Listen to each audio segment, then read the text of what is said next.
A young man returns home and discovers on the carpet in the living room his own body. Next to it lies an envelope with the inscription, "Look at me." The initial shock is replaced by curiosity as Alex finds a flash drive in the envelope, which he immediately plugs into his computer and on the screen sees just himself. The second Alex reassures himself he is not high and has not gone insane and advises to listen carefully. Thus, it all started with men in black coming to his house. Rebecca, an employee of a private scientific research institute of advanced technologies which cooperates with the National Security Agency of the USA, has a very tempting offer for Alex. But first, Alex must sign non-disclosure agreement, for which Rebecca offers a check for a substantial amount. Having signed the papers, Alex learns the story of an American unregistered satellite which the USA did not launch. Strangely enough to admit, the satellite is allegedly from the future and contains a coded message inside. If Alex agrees, he will be put to sleep and delivered to the laboratory. The institute knows that he is practically bankrupt and lives in a house inherited from his parents. To prove the seriousness of her intentions, Rebecca immediately transfers a large sum to Alex's account, which convinces him to sign the documents. The next day, he is put in a car, given an injection, after which he falls asleep and only comes to his senses in a closed, secret place. Rebecca shows him the laboratory where the satellite is already located. And the guy starts solving the task. 5 weeks pass, but there are no results yet. Rebecca suggests Alex take a day off, but the guy does not need it. One day he is visited by a vision in which a young woman decodes the same task. After that, Alex bleeds from his nose. Later he finds the name of this woman written on the frame of the bed. Soon, Alex manages to decrypt part of the code, which contains drawings of an unknown device. Rebecca announces the end of his work and informs him that he will be taken home. Alex comes to his senses at home late at night. He feels ill, which he attributes to fatigue and stress. But after a few days, the malaise intensified, and he began to be haunted by persistent hallucinations. And one day, 2 strange-looking men appear on the threshold of his house, wanting to know why he agreed to decrypt the code. Alex does not understand because decryption is just his job, which pays well. The men continue to press Alex with questions about morality. Don't the consequences of his work bother him, since the device to be created from the decrypted drawings will be the most powerful weapon in the world? Alex's head starts to hurt, and he asks the men to leave. They thank him for the answers and leave. Alex immediately feels better and sits down at the computer, but at that moment, a call comes from Rebecca, reminding him of the signed non-disclosure agreements. An indignant Alex realizes that the institute is watching him, and when he again sits down at the computer in his house, the lights go out. Alex goes outside and suddenly sees one of the 2 men who came to him with questions on the opposite side of the street, but the man's body starts growing before his eyes. Frightened, Alex runs home and looks out the window to see the giant's hand reaching for his window. Alex extends his hand to meet it, and morning comes. Rebecca, who has arrived, finds Alex at work. He tries to explain that humanity lives in 2-dimensional space, and his recent guests are a highly developed civilization that exists not only in space but also in time. They can be in this room but earlier or later, and they can watch what is happening through some kind of window in time. Alex tries to convey to Rebecca the danger of the device they are building, which can start World War III. Then the woman informs him that she knows about his illness, a brain tumor. The guy blames the institute, which placed him in a room with a radioactive satellite, causing a tumor to develop in his brain, and insists on stopping the construction of the device. Alex, in the present, pulls his dead body out of the house and buries it in the forest, then returns to the computer and continues to listen to the story from his future self. Alex, in the future, regrets that they did not want to listen to him because he understood that something ominous was coming. Then he remembers the woman. She is cryptographer. Alex finds her address, but Beth refuses to talk to him. Alex shouts that he is dying. He has 6 months left. After that, Beth opens the doors and informs that she has 2 years left. She also realized that it was a weapon, and the drawing supposedly came from the future. There is another person, Schifferman, who communicates with her through the computer and sends her tasks, which she solves when she feels normal. Beth starts feeling unwell, so a man takes her to the bedroom, while he goes downstairs, where it seems like he sees the girl's life in the mirrors. There she is, saying goodbye to her beloved in military uniform. There his comrades inform her of terrible news, and there she is with a handful of pills in her hand, trying to leave this life. But then his attention is captured by a message from Schifferman appearing on the computer monitor. Alex responds, but Schieferman quickly realizes that it's not Beth and disconnects. The man then grabs a pack of printed papers with tasks previously given by Schieferman. In the morning, Beth finds him on her sofa, with the papers glued together. The guy points out to her that all this are pieces of a puzzle which, when assembled, can give an answer. Schieferman clearly doesn't work at the Institute. Alex asks Beth to help stop the creation of a death machine. The girl reports that she fell ill specifically after working with the satellite. She started having hallucinations and began thinking about a message from the future. What if it's possible to contact the sender? She began to hear the voices of the dead and one day heard her own voice. She also saw aliens, though she doesn't believe in them, and asks Alex to leave. Alex goes home, where people in black are waiting for him. Rebecca orders him not to meet with Beth anymore and urges him to use the remaining time wisely. Angered, the guy sends the guests to hell and upon entering the house discovers that all his papers with conclusions have disappeared. Meanwhile, Beth sees a bright light at her house, which makes her feel sick. The woman screams in fear and tries to hide. Alex tries to drown his thoughts in alcohol when a message from Schieferman arrives on his computer. The guy is sure that Rebecca is hiding behind this nickname, but the interlocutor denies it. At that moment, the doorbell rings. Beth is on the threshold. It turns out that Schieferman directed Beth here and sent her the blueprints of a device capable of destroying the technology from the future. The couple begins developing a virus capable of destroying the machine being created from the blueprints they decrypted through the computer. But the next morning, Rebecca bursts into Alex's house. Representatives of the Institute know about their work and are already on their way there. She gives the name of the Institute's founder and orders to go to him as soon as possible. She is Schieferman and hope to destroy the device with their help. Then cars approach Alex's house. The couple escapes through the back exit. Rebecca is caught, given an injection, and thrown into a car. Meanwhile, all the gas burners in the kitchen are opened. In the evening, Alex and Beth arrive at scientist Miles, who immediately recognizes both of them, as he has always followed their work. The thing is, this satellite was not the only one. There was another, which orbited Earth for about 400 years. Apparently, unknown beings from the future were waiting for Earthlings to grow up, fly into space, and be able to decrypt their message. The ancient satellite also contained blueprints of a machine whose purpose was to limit the evolution of humanity within the third dimension. But when Miles announced his discovery, he was laughed at. He also developed a tumor, luckily not fatal. He is sure that aliens are capable of existing in several dimensions. They do not perceive time in a linear form as humans do. And the second device, which is now being created at the Institute, will likely provide them access to the human dimension. So far, they are like watching a videotape where humans are movie characters. With the help of the first device, they can watch this movie but cannot change what is happening. But the second will allow changing the existing reality. Miles is just beginning to understand the essence of this process, but cannot explain everything completely. After all, even the appearance of the aliens is formed by the human brain itself. And by the way, he has been in contact with a huge alien visible only to him, living in his garden for more than 30 years. Miles constantly looks at it, causing his brain to adapt and begin to see the true appearance of the humanoid. But his guests see no one. Miles is sure that the tumor in their heads is the aliens' help so that people could perceive their reality. Alex suggests simply smashing the device with a hammer, but where is the guarantee that they will not restore it in the Institute? So all data on the server needs to be erased, although no one even knows the location of the Institute. But Miles reminds that he is one of its founders, and he pulls out a map with a detailed plan of the Institute. At that moment, a loud bang is heard at the door. The couple runs away, while Miles tries to calm down the raging alien. Alex and Beth hit the road and soon find the Institute's building, where they open a hatch through which they sneak inside. There they separate to increase the chances of finding the laboratory. Alex witnesses the strange behavior of a guard who constantly returns backward and realizes that time inside the Institute is looped. Beth also falls into this loop. Realizing the futility of her attempts to go further, the girl activates the bomb. But because of the time loop, she is unable to leave the dangerous place.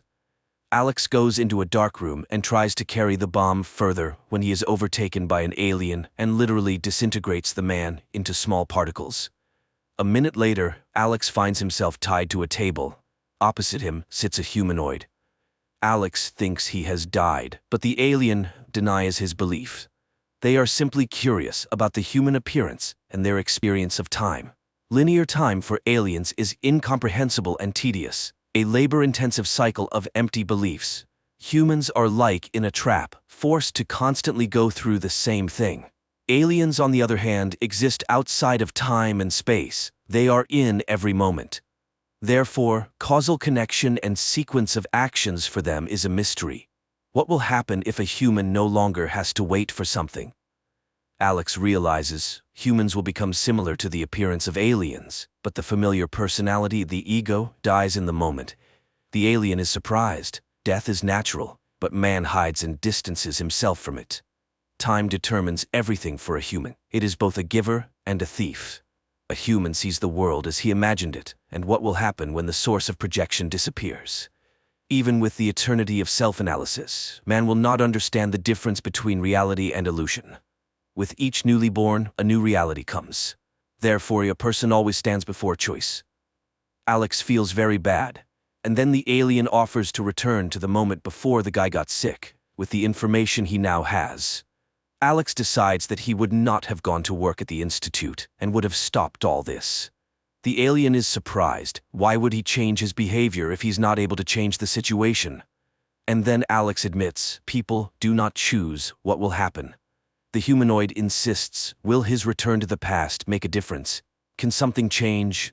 And immediately, the guy finds himself in his home, in front of the computer. He records this flash drive, realizing that nothing can be changed. The world may disappear tomorrow, but this is not news. Everything has already happened. Everything ended before it began. He puts the flash drive in an envelope and falls to the floor. The last words on the flash drive are about Alex in the past, warning Beth, and he drives to the girl's house, while Alex from the future, in his last words, asks to forget about everything and live on. Quite an interesting movie that makes you think, what if the concept of time really does not exist, and we live only here and now in one single moment? Who made us believe that there is a past and a future? And is it true that a person does foolish things, not thinking about how his thoughts and actions change his own future? Friends, write your opinion in the comments.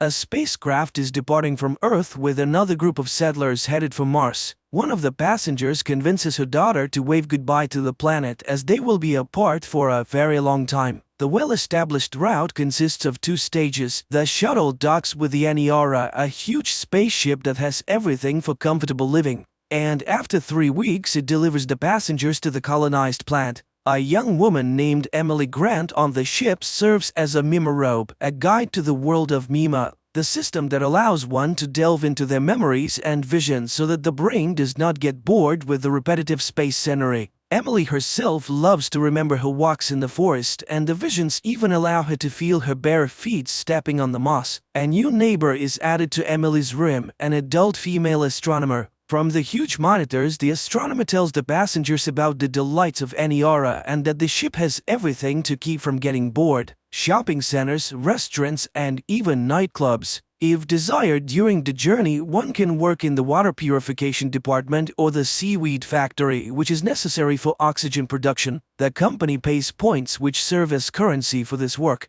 Emily gathers another group for Mima sessions. In the visualization room, there is silence as the mimorobe lays people down on the floor, face down on a special pillow, and launches the system. The glowing screen shimmers with different colors, not showing any pictures. But if the mimorobe needs to know the visions of a specific visitor, she uses a special remote control. Suddenly, an emergency situation occurs on the ship, and the whole group slides to the corner of the room. The passengers exit their cabins in panic to find out what happened. They gather in a large hall where the captain is supposed to make a live broadcast. After gathering his strength, the man makes an announcement. There has been a system failure on the Aniara, and the ship has lost all fuel and drifted off course. The crew believes that it's not a big deal and that by using the gravity of celestial bodies, they will be able to return to Earth. However, the journey will now take a little over 2 years instead of the promised 3 weeks. The outraged passengers disagree with this plan, worrying about their plans without even realizing what lies ahead. Austerity measures are introduced on the ship, but the crew realizes that the supplies will not be enough in any case. At best, there is only enough food for a couple of months. One of the crew members suggests growing algae more actively, which will help them survive.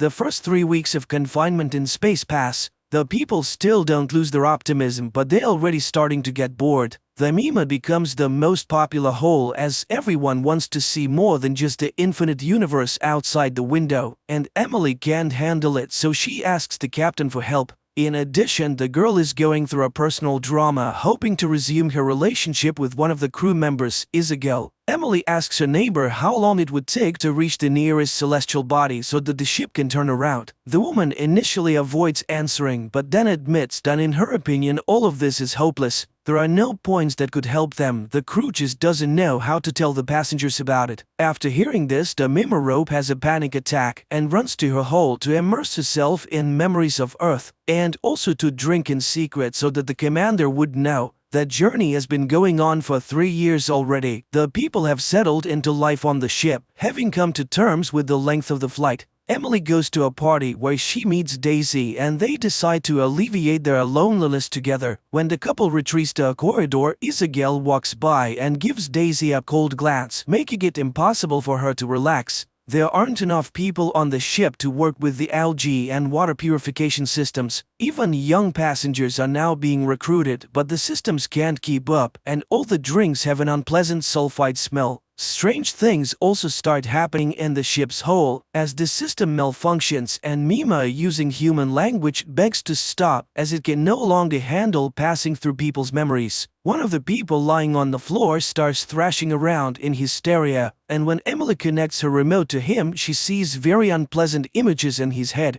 The mshorror turns to the ship's captain, asking him to let the system rest, but he believes that this is the passenger's only outlet and denies her request. Furthermore, he reprimands the girl for driving customers out of the session. During the next session, Mima repeats its words, and at some point the laser screen begins to crumble, finally stopping the system's operation. The customers are dissatisfied and blame the mshorror entirely. The people gather at the door to the hall to hold a memorial for Nima, and the management accuses Emily of what happened. They catch the girl and punish her severely, after which they imprison her along with Isabel, who tried to defend her friend before the management. On the ship, a series of nervous breakdowns with fatal consequences begins, and the commander has no choice but to release everyone who is under guard to take up workstations. Dead bodies are sent into open space as the ship is not equipped to store them. Isabel is sent to work in the logistics department, and Emily returns to teaching, this time with the task of educating the children on board, focusing on space sciences that could help them with their return.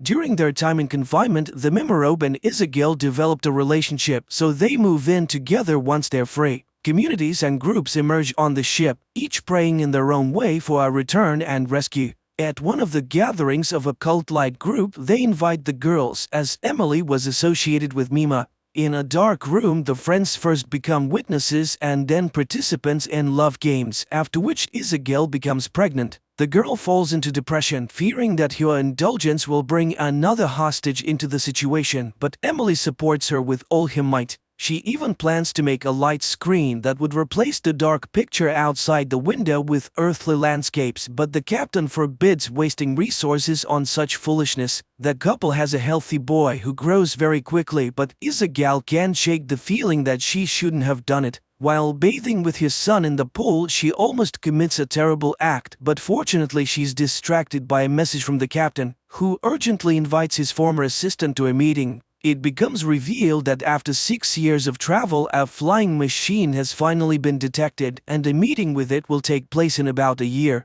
Isabel measures the approximate size of the object and understands that it is unlikely to be a rescue ship, but everyone hopes that they will be able to obtain fuel from it to return to their route. Emily comes to the team to be with her girlfriend at such an important moment. The captain joyfully announces the discovery to the passengers, hoping to boost their morale, which he manages to do. To celebrate the occasion, a party is held on the ship, complete with drinks and leftover delicious food. As usual, the commander tries to present himself in the best light by claiming credit for the team's achievements. Throughout the year, everyone diligently trains to release probes and dock, and by the appointed time, everyone is fully prepared for the operation. The docking operation goes perfectly, and the giant space probe is placed in the ship's cargo hold for examination to determine if it contains any fuel and how radioactive it has become during its time in space. The son of Emily and Isabel is growing up, and the couple now has hope that he will see Earth. Due to a lack of peers, the boy is not developing well and hardly speaks. It is not possible to determine the chemical composition of the object because the study methods on the ship are outdated, but work is constantly being done. The captain declares that he does not consider it a mistake to give people hope, as it has brought stability to many. The roommate of Emily gets drunk at the bar and becomes too candid, causing panic to break out on the ship again. The captain takes notice of this and gets rid of the troublemaker at the first opportunity, even sending her body into open space but allowing for a memorial service for Emily. After taking an exhilarating pill, Emily goes to the bar where she meets Daisy and his friends again. The group has a fun time, but another accident occurs on the ship. An unknown object explodes and damages the equipment. Those who were working on the probe in the cargo hold at the time are lost forever. Upon inspection of the damage, the captain orders them to be disposed of while saving any useful clothing. Meanwhile, the mshorror returns home and asks Isabel for forgiveness, and it seems that everything is returning to a peaceful state. However, during the conversation, Emily realizes that her friend has developed mental disorders. After putting her son to bed, Emily shares her achievements at work with Isabel. The two women have a nice chat, and Emily is not worried about anything. Wishing her friend a good night, Emily leaves to finally connect the light screen she has long dreamed of creating. Everything works perfectly, and the remaining passengers on the ship marvel at the earthly landscapes with waterfalls and forests outside the window. As she listens to the words of gratitude, Emily plans to create new pictures. Emily runs to her cabin to hear the opinion of her family. She opens the door with the key, but it doesn't budge. Emily tries to fix the lock several times, but then realizes that something is blocking it from the inside. With effort, she finds a belt from a rope on the door handle, and Isabel is nearby. Coming to her senses a few seconds later, Emily runs to her son's room, but there she's met with a terrible sight. It's the 10th year of the journey. The captain gathers the few remaining passengers in the main hold and presents Emily with an award for creating the light screen. As she receives the medal from the commander, the young woman notices traces of a nervous breakdown on his wrist. Giving a speech, the captain tries to appear heroic in this situation and suggested they should be proud that they have gone farther than anyone has gone before. On the 24th year of the journey, only a few people remain alive. Old and wrinkled Emily leads a meeting of the survivors where they pray for strength to be sent to them. The ship has long been powerless and is floating in space like a piece of space junk. And almost 6 million years later, the spacecraft Aniara approaches an unknown planet in the constellation of Lyra.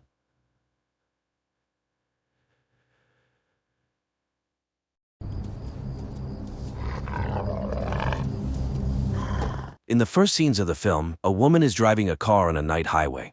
Suddenly, an unknown woman's voice speaking Russian comes from the radio. Joe translates for her daughter Alice, explaining that the woman believes the world has turned upside down.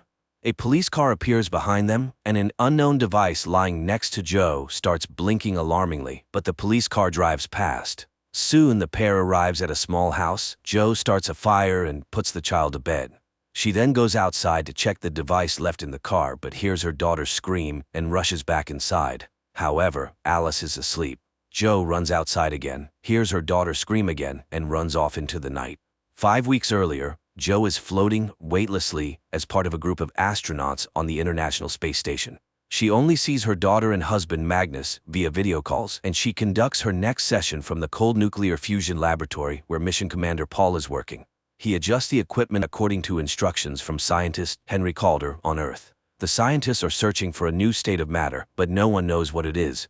Suddenly, something crashes into the space station. Communication with Earth is lost, and a fire breaks out. Additionally, the commander's hand is trapped, and one of the Soyuz ships is severely damaged. Roscosmos takes charge of the repairs while the mission's doctor amputates Paul's hand. Henry insists they must save the capsule containing the cold fusion experiment results. Meanwhile, Joe goes into open space to inspect the crash site, unaware that Paul's heart has stopped. Suddenly, video contact with Joe is lost, and the center can only hear her communications. She then sees the cause of the accident: a desiccated body of a female astronaut in an orange suit labeled USSR. Joe tries to catch it, but the space mummy floats away. Joe reports everything to her colleague, and Irina, the head of Roscosmos, hears it on Earth. Learning of the commander's death, the center orders 3 mission members to return to Earth on Soyuz 2, while Joe repairs Soyuz 1 and returns on it. An emergency mode is set in the ship. Joe sketches the body she saw, sends it to the center, and begins repairs. Meanwhile, Irina tells Henry she ordered his equipment to be left on the station, as it may have caused the accident. Henry argues that this experiment could change humanity's life and must be brought back. The returning Soyuz 2 astronauts are greeted on Earth. Joe is asked to retrieve the capsule with the experiment results, after which communication is lost. On Earth, Henry brings equipment for a rescue mission to Baikonur, but Irina reports that there are no signs of life on the station. Joe is alive and continues repairing the equipment, resting in the shuttle where Paul's body lies. Later, she records a message for her family, but unexpectedly hears a man's voice telling her not to breathe. She flies to the laboratory door and, opening it, sees Paul reaching out to her. Joe shakes his hand, realizing it's the commander's severed limb. Meanwhile, on Earth, Henry pulls strings to send a rescue mission to the station, avoiding questions about his twin brother. At this time, his twin brother Pat Calder is on vacation on a cruise ship, answering a journalist's questions about his spaceflight and snapping at her for confusing him with his brother. Joe restores the power supply of Soyuz 1 and returns for the cold fusion capsule. She records a final message to her family and launches the shuttle. Unexpectedly, the automatic detachment doesn't work. It must be done manually from inside the station. Joe, in desperation, punches the console as a shadow approaches the inner control panel and the system activates. The shuttle heads to Earth, where Joe is presumed dead. The module soon lands in a deserted steppe, where rescuers find Joe and help her out. She is placed on a stretcher and taken to a helicopter. However, Alice rushes to her, and Joe happily embraces her daughter and husband, who seems to doubt his wife's genuine joy at seeing him. Henry retrieves the capsule, and Joe is taken to the helicopter where her family is already seated. But suddenly, Joe finds herself alone in an empty vehicle.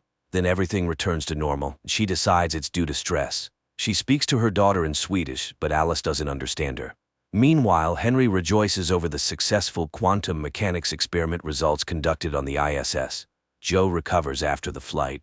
One day at a press conference, she expresses condolences to the widow of the deceased astronaut Paul, but the woman's name turns out to be different.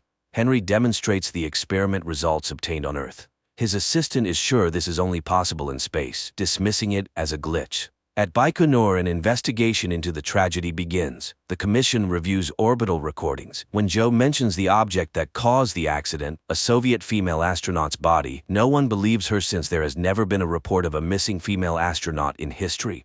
Later, Joe receives vitamin tablets she must take daily. She tries to get closer to her husband, not noticing he seems to avoid her. Alice also keeps her distance from her mother. The next day, Joe faces the commission again, which tries to convince her that the station collided with an orange garbage bag. After the session, her boss, Frederick, tries to hug her, but she steps back in confusion. He doesn't understand why she has forgotten everything between them. Scared, Joe returns to her husband in tears, confesses her love, and they become intimate. Meanwhile, Henry tells Alice about a thought experiment in quantum mechanics called Schrödinger's cat. Scientists believed the world was governed by classical physics laws until geniuses like Einstein discovered that the same substance could exist in 2 forms.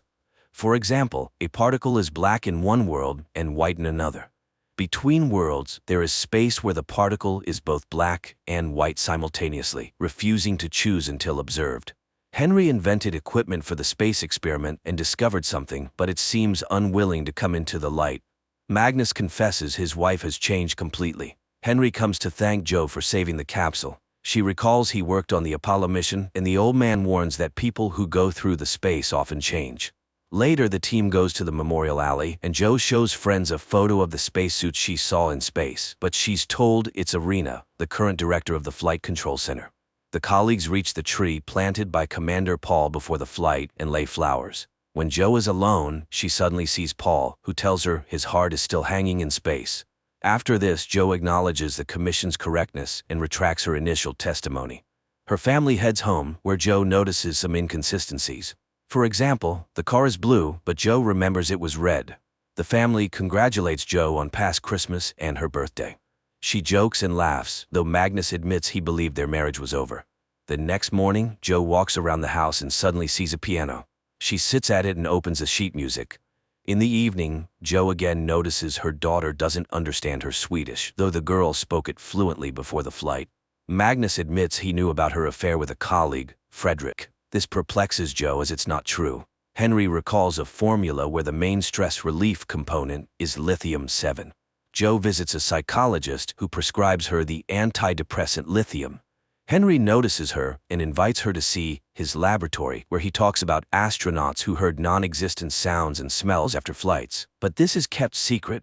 Then Henry reports to the management that using laser and magnets in the cold fusion laboratory, he obtained an image identical to the one from the quantum physics experiment on the ISS.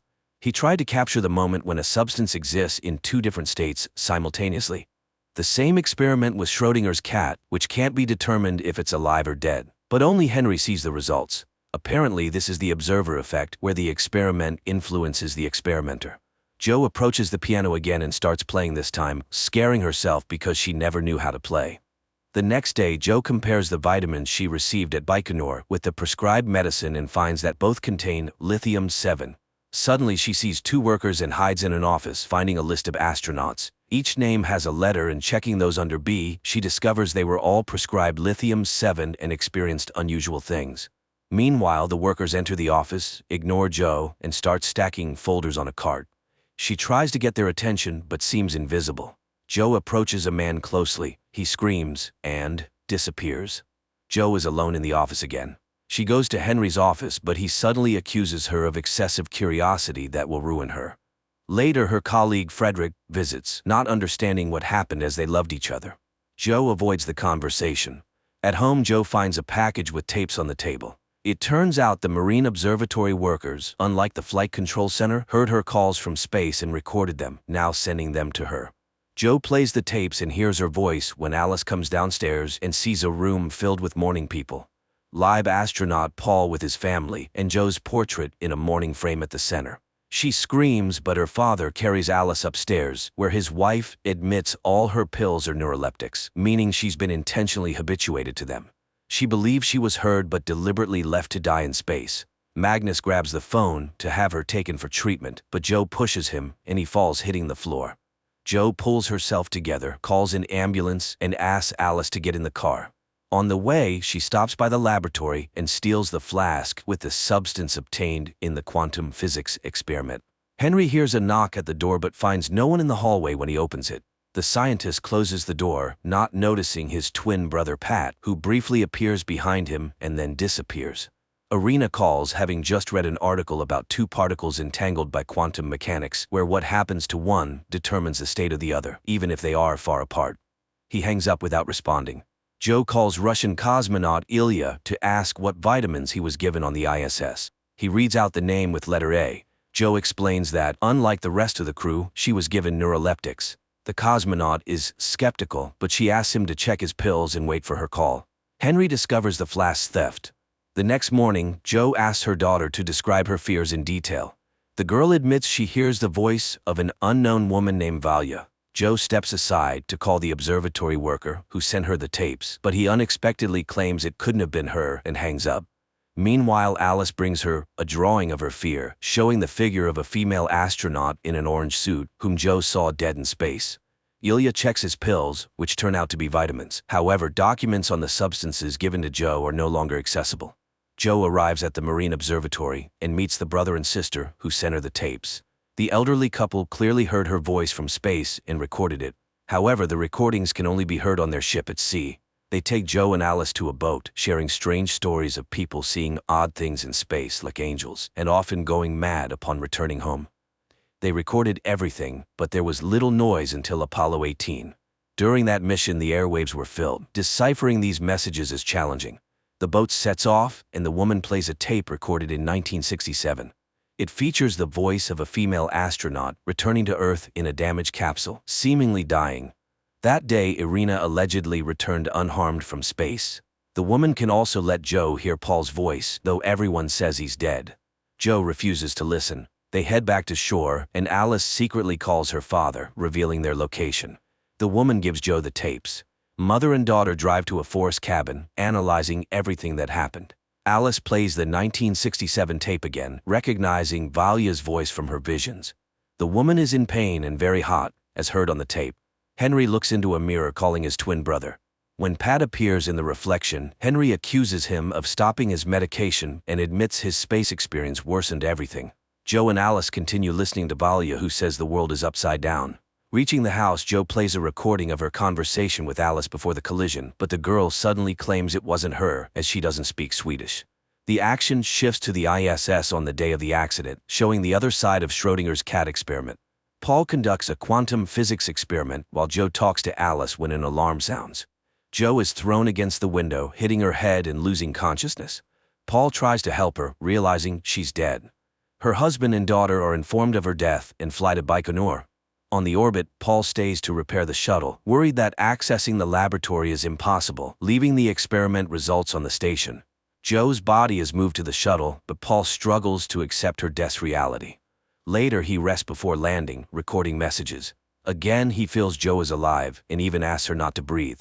He then contacts Houston, reports the body's damage, moves her from the ship to the station section, and locks her there. Preparing for undocking, the system fails.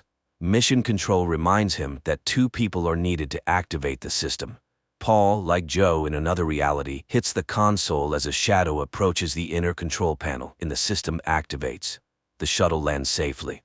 Paul's family greets him, but he can't forget what happened, feeling guilty for leaving Joe's body on the ISS. He goes to her tree, laying flowers, and suddenly sees Joe before him. They stare at each other for a moment, then she vanishes. Later, Paul tells Joe's family how she died when he sees his portrait in a mourning frame. He's distracted by a question about visiting a psychologist and snaps back to reality. Later, the astronaut appears before the commission and recounts the experiment and the accident. Suddenly, the crew members object. They know nothing about a quantum physics experiment. That project was closed 12 years ago, and the order to leave Joe's body in orbit, it was his decision, not an order he received. Meanwhile, Alice is deeply affected by her mother's loss, constantly feeling that something is off. At the same time, Paul reviews footage from the Apollo 18 mission and is surprised to discover that 2 astronauts died during the launch under Henry Calder's command. He goes to his boss, but she only knows Pat Calder. There was no equipment and no Nobel Prize. The Apollo 18 mission was NASA's biggest failure. The man returns to his family and realizes that his wife's name is different from what he remembers. Later, his family goes to Joe's house for a memorial service, but Alice is hiding in the closet again, refusing to come out, convinced that her mother is alive. Seeing his crew, Paul doesn't want to enter the house, but his wife persuades him, though he admits everything feels wrong. Then his daughter brings Alice. He turns his head and sees another Alice screaming about what's happening in the living room. Joe rushes to the sound, seeing Alice from Paul's reality and trying to call out to her mother. Magnus takes his daughter away, and she asks to be taken to her mother's cabin. The next day, Magnus and Alice go to the lake house. At night, the father confesses he doesn't understand his daughter, who insists they will see their mother again. Meanwhile, Paul visits the house of Henry's twin brother, Pat, calling him Henry and stating that he conducted experiments under his direction. He wants to know the truth at any cost, but Pat pulls out a gun and shoots him. Alice sees a car approaching the cabin, and Joe gets out.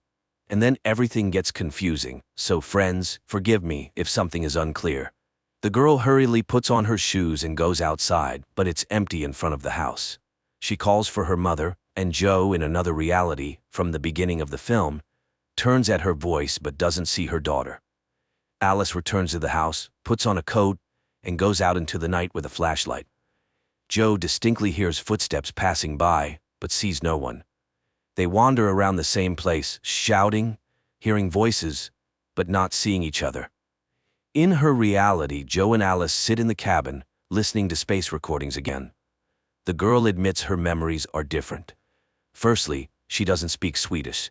Also, her mother said Paul conducts experiments in the lab. The problem is the mother remembers nothing about this lab. She explains that the merging of 2 different realities is the result of a quantum experiment aiming to capture superposition, the moment when one thing exists in different places simultaneously. The girl suddenly confesses she feels Joe isn't her mother. Meanwhile, in another world, Magnus, accompanied by Henry and the police, heads to the lake house to retrieve Alice. Joe, stepping out to check the device, hears Alice's scream from the snowy field again. But her Alice is sleeping in the cabin. Joe runs outside again, heading towards the scream. At this time, parallel Alice finds a similar cabin, but it's cold and empty. Despite the building's similarities, the girl finds many discrepancies. For example, the picture on the wall is different. She goes upstairs and finds a closet. Hanging her necklace on the handle, Alice climbs inside. But the door suddenly slams shut, and the girl starts banging and calling for help. Joe, wandering through the field, also sees this cabin. She rushes to the banging and finds Alice. Joe carries the girl to her cabin, puts her in a hot bath, and admits that Alice smells like herself again. Stepping aside, Joe finds herself between two worlds, with Alice standing by the bed in one and the girl sitting in the bath in the other. Suddenly, the second Alice stops seeing Joe, gets out of the bath, and calls for her mother. But Magnus wakes up and runs to her. Alice admits she saw her mother, but now she's gone again. Joe, meanwhile, orders the second girl to get dressed and takes her to find the second cabin and the other Alice. Magnus's car is stopped by a blocked road, but the police inform him that a bulldozer is on the way. Alice asks her mother to come back, and Joe admits she doesn't belong to this world, urging them to figure out where the Joe from this reality went. Alice runs away, accusing her mother of madness. The second Alice goes to find the second cabin. Magnus follows her. The girl walks across the field, seeing a bead from her necklace in the snow. She follows the trail and finds a bag with a quantum device. Parallel Alice finds the second cabin. She enters, looks around, and takes an identical tape recorder, climbing into the closet.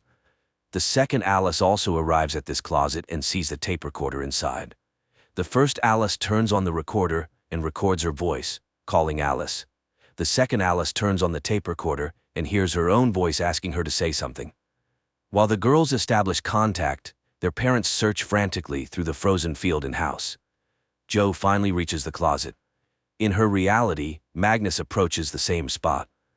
Joe finds the tape recorder and hears the conversation between the two Alices. Magnus sees and hears the same thing.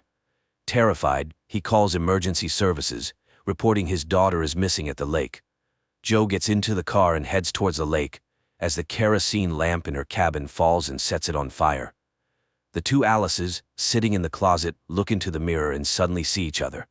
They say they are both looking for their mom. One Alice confesses that her mother died. At this moment, Joe notices the fire behind her. She turns the car around. The two Alices compare memories shared by Joe and conclude that their mothers switch places. Meanwhile, on the winter road, Henry Calder admits to Magnus that when he was on the moon, he thought his crew had died. But miraculously, they were alive. After returning to Earth, he started treatment. Rescuers finally arrive at the lake and start searching for Alice. Henry sees the fire blazing. Joe returns to the burning house, but upon entering, she finds no fire. However, the mirror reflects a burning room. Joe goes upstairs and finds her daughter in the closet, witnessing the conversation between the two Alices. Henry finds his quantum device stolen and lost by Joe. Joe hears the voice of the second Alice and sees her in the mirror. The girl asks her to come home, but Joe doesn't know how to do it. However, she promises to figure it out. She realizes the girls are dying, one in the fire, the other from the cold. She pulls the girl out and hands her to Henry, who has just arrived. Then she returns to the fire.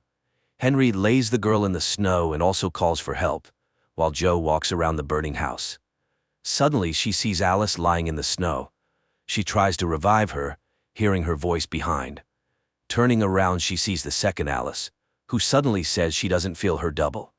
Apparently, the girl died, but Joe continues giving artificial respiration, believing she must save the girl. Suddenly, Magnus's voice calls out from the darkness. Joe tells her daughter to leave. Magnus sees his wife, unable to believe his eyes, and runs to her, finding his daughter. In the parallel reality, Joe revives the second Alice and starts looking for the second Alice. Rescuers grab her, thinking she's crazy. In the other world, Magnus brings Alice into the cabin, admitting he doesn't know what he saw. The injured Alice lies under an IV and suddenly hears a female voice promising to take her to her mom. The girl wakes up, seeing her father, who says Joe left with Irina. In reality, Joe is taken to a psychiatric clinic. Henry finds the tape recorder and listens to his report, discovering his colleagues are alive. He smashes his quantum device, destroying the experiment results. Magnus brings Alice home, and the girl says her mother is dead, her body still in space. Also, there is another Alice. Magnus tries to convince her that mom is alive, just not well right now. Meanwhile, a piano is brought to Joe's room. Henry is arrested for attempting to kill Paul and murdering a journalist on the ship. He requests his DNA be compared to the person who lived where Paul was shot. He's not Pat. The accuser suddenly says both men are actually the same person and shows a book written by Pat. Henry denies writing it, revealing that his so-called twin brother is actually his double from another reality. Later, Henry shows the broken device to Frederick, blaming Joe for damaging expensive equipment. He has long opposed sending women into space, believing their psyche is unstable. That night, Joe regains consciousness and tries to escape the clinic, but the door is locked. In the morning, Irina examines her, finding no mental disorders. Joe claims there was a fire in the cabin, and before that, she saw her real daughter. Irina asks her to play the piano and says her daughter is with her father. Joe is impossible to convince. Then Irina announces that Joe is pregnant. They couldn't give her lithium, as they never prescribe it to pregnant women, so they developed special vitamins for her, which Irina asks her to take. Joe is horrified and refuses. She can't have this child, because then she won't be able to return to her real life. Irina says there's another patient like her in the next room, but she won't be able to see him. Joe suddenly recognizes her as the dried-up mummy in space. She screams the words she heard on the recording, but Irina runs away. She calls Henry and asks for a meeting. Pat Calder is interrogated with a lie detector, denying shooting Paul, though he invented the machine that could cause an accident in space. Joe sits at the piano, but Ilya comes to her. She's very happy to see him, asking him to find out where Henry Calder is, but he suddenly starts convincing her that Joe is experiencing astronaut burnout, which fortunately is treatable. Joe repeats that the ISS collided with Irina's body. In that reality, it wasn't Paul who died, but her. Ilya doesn't believe her, and she asks him to leave. He says goodbye and secretly slips a key to her door, signaling that the room is bugged. Magnus tells the doctor he also saw Joe in the dark. Parallel. Magnus says he wants to get closer to this new Joe. Irina meets with Henry. He recalls her flight when she returned alive and unharmed, but years later he learned that Irina died in a space accident. She convinces him they both survived such accidents but returned, though they always felt another person nearby. Henry suddenly declares he's not Henry. He disappeared and won't return. He's the person who won the Nobel Prize. That night, Joe escapes her room, goes to the next room, and sees two identical old men. She returns to her room. The next day, Paul's daughter discusses a strange feeling with Alice. The girl feels her father's presence. Alice confesses that her mom is also halfway not here. In the parallel reality, Paul's daughter is puzzled by her father's strange behavior, who went to see a crazy old man and got shot. In both realities, Alice finishes talking to her friend and gets out of the closet. One asks her father to take her to mom in the hospital and pulls out a tape recorder. The other packs the deceased Joe's things and also finds a tape recorder. The girls simultaneously turn them on. When Joe in the hospital starts playing, they connect with each other. Later, the second Alice tells her father there's another Alice and promises she won't search for mom anymore. The prosecutor reports the complete identity of all tests, confirming that Pat and Henry are the same person, and presses charges. Sometime later, Irina comes to Joe, announcing there's only one person in the next room, the first one in space. She advises Joe to take the pills and return to life. She has a daughter and will have another child. She advises Joe to reconcile and move on. Later, Magnus and Alice arrive at the clinic. The girl talks about the other Alice and also advises her mother to accept what happened. She needs a mother, and Joe needs a daughter. So they will move on. Later, Joe shows Magnus their daughter's drawing, admitting she tries to be rational. She will return home and move on. They will have this child. Irina writes a letter admitting that since her flight, she has hidden the fact that space drives people crazy. She asks everyone who has experienced this to report it to her. At the clinic, Paul regains consciousness, unable to understand what he saw and experienced. Magnus takes Joe home, admitting she doesn't look like his wife. But they love each other and want to be a family. Irina says goodbye to Alice, admitting she has a second name, Valya. Meanwhile, on the orbiting ISS, Joe's mutilated body suddenly comes alive and catches a photo of herself with her daughter. This is where the first season ends.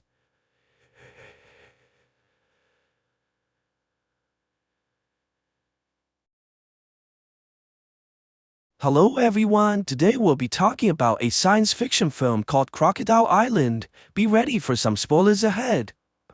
In the year of 1945, a couple of soldiers are flying home after winning the Second World War, but they quickly realize that something is wrong as they head inside the Bermuda Triangle. Very soon, all their equipments begin to malfunction as they see numerous giant creatures flying their way and crashing into their airplanes. The men are forced to jump out immediately and use their parachutes to break the fall just in time. When one of the soldiers finally makes it onto the island, he quickly realizes that they're not alone as he watches his friend. A massive crocodile jumps out from the water and devours the other pilot in a single bite, before leaving the soldiers stranded on the island that's filled by monsters. Many years later, a commercial airplane is also passing by the Bermuda Triangle, but the passengers are completely oblivious about the dangers that they're in. The main character, Hao, is a single father who's traveling along with his teenage daughter, Lin, and is obviously unhappy about her new boyfriend whose name is Chan. The father demands to know how long they have been together, but is only responded by resentment from his daughter,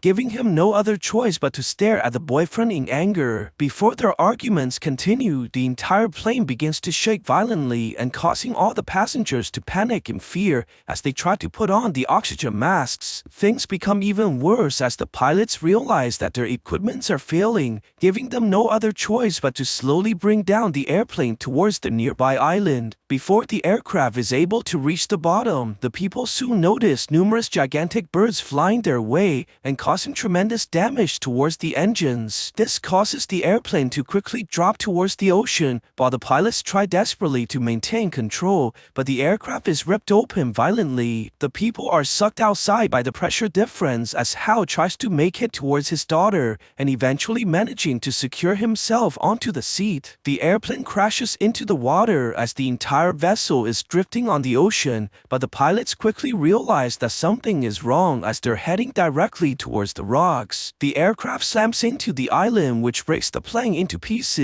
while the passengers are tossed away like ragdolls, which causes everyone to pass out. When Hao eventually regains consciousness, he's able to rescue his daughter and bring her onto land, where they realize that only a handful of people were able to survive. The passengers quickly find out that they're stranded on the island, giving them no other choice but to gather all the resources that they can. However, the people quickly realize that there's barely any drinkable water left, and all their phones appear to have no signals in the area. Realizing that they're not going to last very long on the beach, Hao has decided to venture into the forest where he may find more resources for the people to survive. The main character goes into the jungle alongside his daughter's boyfriend Chan, and very soon they manage to locate a small building that's surrounded by trees. The people are able to find weapons inside the shed, and most importantly, they discovered a notebook that appears to be written by a soldier from the Second World War. Luckily, one of their traveling companion is a professor who knows English, but the man quickly finds out from the journal that the island is filled by giant monsters. This causes them to head back towards the beach immediately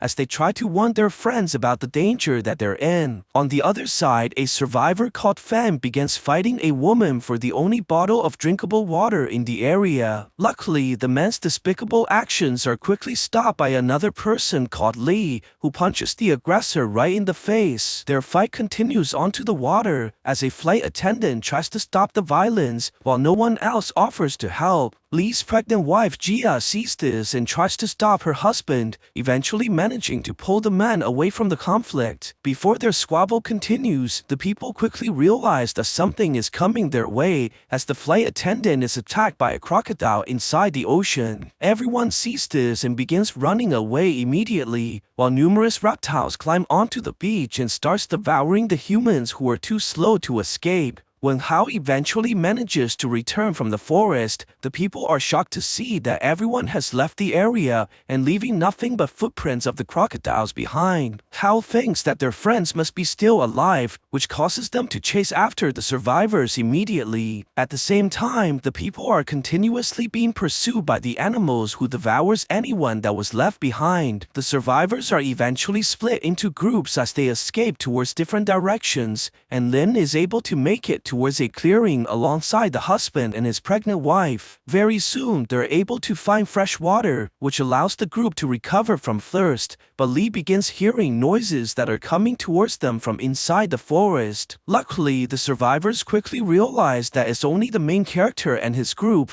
which finally allows them to reunite once again. However, before they can celebrate, the father begins noticing vibrations within the area, causing all the people to freeze in fear as they hear the noises getting louder. What the survivors don't realize is that a giant crocodile was hiding right behind the rocks this whole time, and the creature begins to show itself as it towers over all the humans. The monster approaches the nearby victim while staring at the person in anger and causing the man's bladder to malfunction in front of everyone. The people watch helplessly as the human is swallowed by the giant creature and causing the survivors to run immediately as they try desperately to escape. The massive reptile charges furiously towards the people and jumping directly at the main character, but Hao manages to dodge the attack by the skin of his teeth. The monster quickly turns the attention towards a woman who's stuck between the rocks and devouring her into its massive jaws. The people are able to escape from the area just in time as they're able to lose the creature temporarily,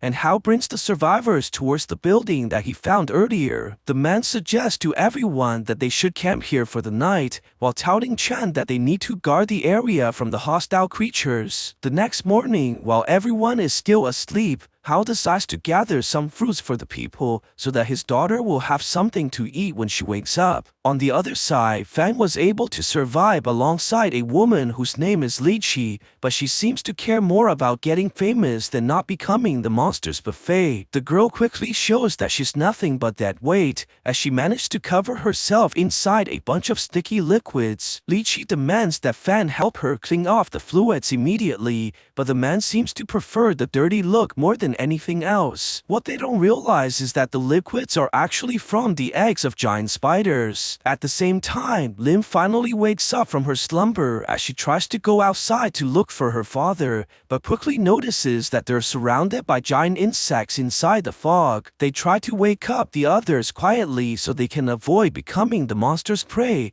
and the people have no choice but to slowly walk out from the building while evading the creatures. However, their plan quickly fails when a survivor discovers a bunch of sticky liquids on his head and is immediately killed by the giant insect. The people sees this and realizes that the other monsters are moving towards them as well, which forces them to run away desperately as the creatures chase them closely behind. The commotion eventually alerts Hao, causing the man to rush back immediately after hearing the screams. The survivors continue running away from the giant spiders as they sprint across the forest, but they're quickly stopped by the massive creature who's about to devour its prey. The monster begins stabbing at the humans by using its giant legs, but luckily the professor is able to distract the creature and saving the people in the last moment. This causes the monster to chase after the man immediately as he lures the giant spider away from the others. Before the people can take a break, they quickly realize that more enemies are heading their way, forcing them to run deeper into the forest once again. The survivors try desperately to shake off the incoming enemies and eventually manages to lose the creatures while they hide inside the plants,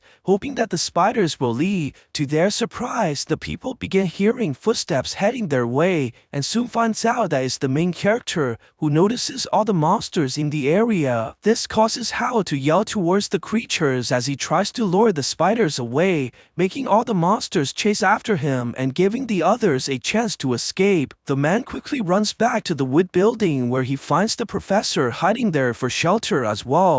But what they don't realize is that the monster is waiting to ambush them. The two tries to wait until the coast is clear, but is quickly attacked by the monster from above, while the main character tries desperately to fight for their lives. However, the professor is mortally wounded and quickly dies as a result, leaving Hao all by himself while the giant creature continues attacking him from the roof. The man is proven to be no match for the creature as he gets knocked into the walls, and the monster quickly tries dragging him back to finish the kill. Luckily, Hao is able to break free and runs away from the creature before tossing his grenade at the enemy and blowing the monster into pieces. On the other side, the remaining survivors manage to escape from the area and eventually runs into a small river that they have to cross. Before the people can make it to the other side, they're quickly attacked by a crocodile that stuns everyone in fear. The boyfriend tries to attack the animal but appears to have forgotten how to walk, and giving the creature a perfect chance to devour him. Luckily, the man is rescued by Hao in the last moment, while the animal roars furiously at the people. The crocodile charges towards the main character right away, but Hao is able to dodge the attack while the creature drops into the water and eventually leaving as a result. The main character goes towards the others as he reunites with his daughter, and they finally embrace each other while the father promises that everything will be okay from now on. At the same time, the girl with the sticky liquids has finally found a source of fresh water alongside Fang. They quickly begin quenching their thirst, while the girl starts washing herself like she's in one of those Japanese movies not made for children. While trying her best to look delicious for the audiences, the girl suddenly hears a splash from behind her and realizes that they're not alone inside the water. Before the woman can get out, she's quickly confronted by Fang, who wants to have some aggressive cuddling inside the lake. However, he's immediately rejected by the girl, which eventually gives him performance issues as a result. Just when the two are about to get out, the woman feels something inside the water as the crocodile grabs onto her and causing her to drag onto the man as well. This causes Fang to kick the girl repeatedly like she's full of diseases, and allowing the woman to be quickly devoured by the massive reptile. On the other side, the survivors continue venturing across the forest, and to their surprise, the people are able to find a crashed airplane that likely belonged to the dead soldiers. They try to look for any working equipment that they can use, eventually finding a machine gun and a radio that's still functional. Lin takes the chance and calls for help immediately, and finally giving the people some hope that they can still survive this journey. Everyone decides to head towards the beach immediately,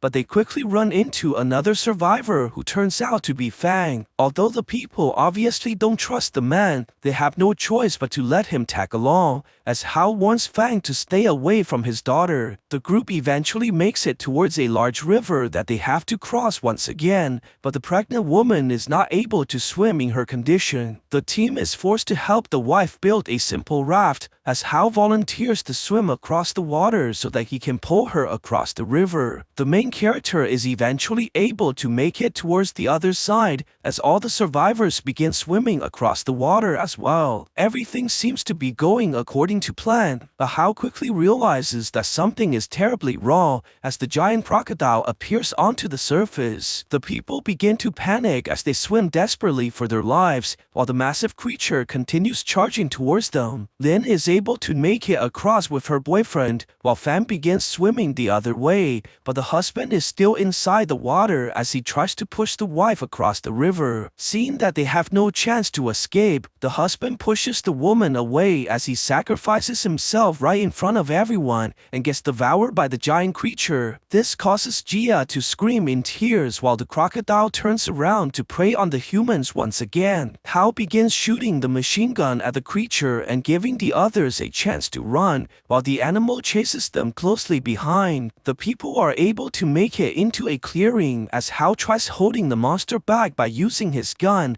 but is forced to jump away in the last moment. The giant reptile continues chasing the others as they split into groups, but Fan eventually falls down as he begins having performance issues once again. Lin sees this and runs back immediately to help the man, but Fan only uses the chance to throw the girl towards the crocodile and leaving her to die. This causes the monster to chase after the girl as it approaches Lin from behind and planning to devour its victim. Luckily, Hao is able to distract the creature just in time by shooting continuously at the beast while getting the animal's attention and allowing his daughter to run away. The barrage of bullets are able to eventually damage the monster by piercing his skin, but accidentally hits Fang as well and paralyzing his legs. The creature sees the injured man and rushes towards him immediately, but also manages to grab onto Lin by using his tail. The monster approaches from behind the human, but Fang suddenly gets a heart attack from all the stress, which causes him to fall onto the ground. This allows the creature to charge in and swallows the human right away, as Hao follows the monster to rescue his daughter. Very soon, the knife falls upon the lance, and the man is eventually able to track the creature into a cave, where he rushes in alongside the remaining survivors. They carefully tread into the large tunnel and soon realizes that the giant crocodile is sleeping beside the rocks. Chan tells the woman to go back to the entrance, but before Jia is able to leave, she quickly sees the body of her husband, which causes her to fall into tears. This puts the people's lives in danger as it nearly wakes up the giant monster, but luckily the woman is able to calm down just in time. Hao continues moving forwards to look for his daughter as they carefully avoid the massive animal, and the father is eventually able to find the girl, who's amazingly still alive. The man tries to get his daughter out immediately, but before they can leave the area, Chan notices that the creature has disappeared and realizes that it's right behind him. Hao sees that they're in serious trouble as the young man is frozen like a statue from the fear,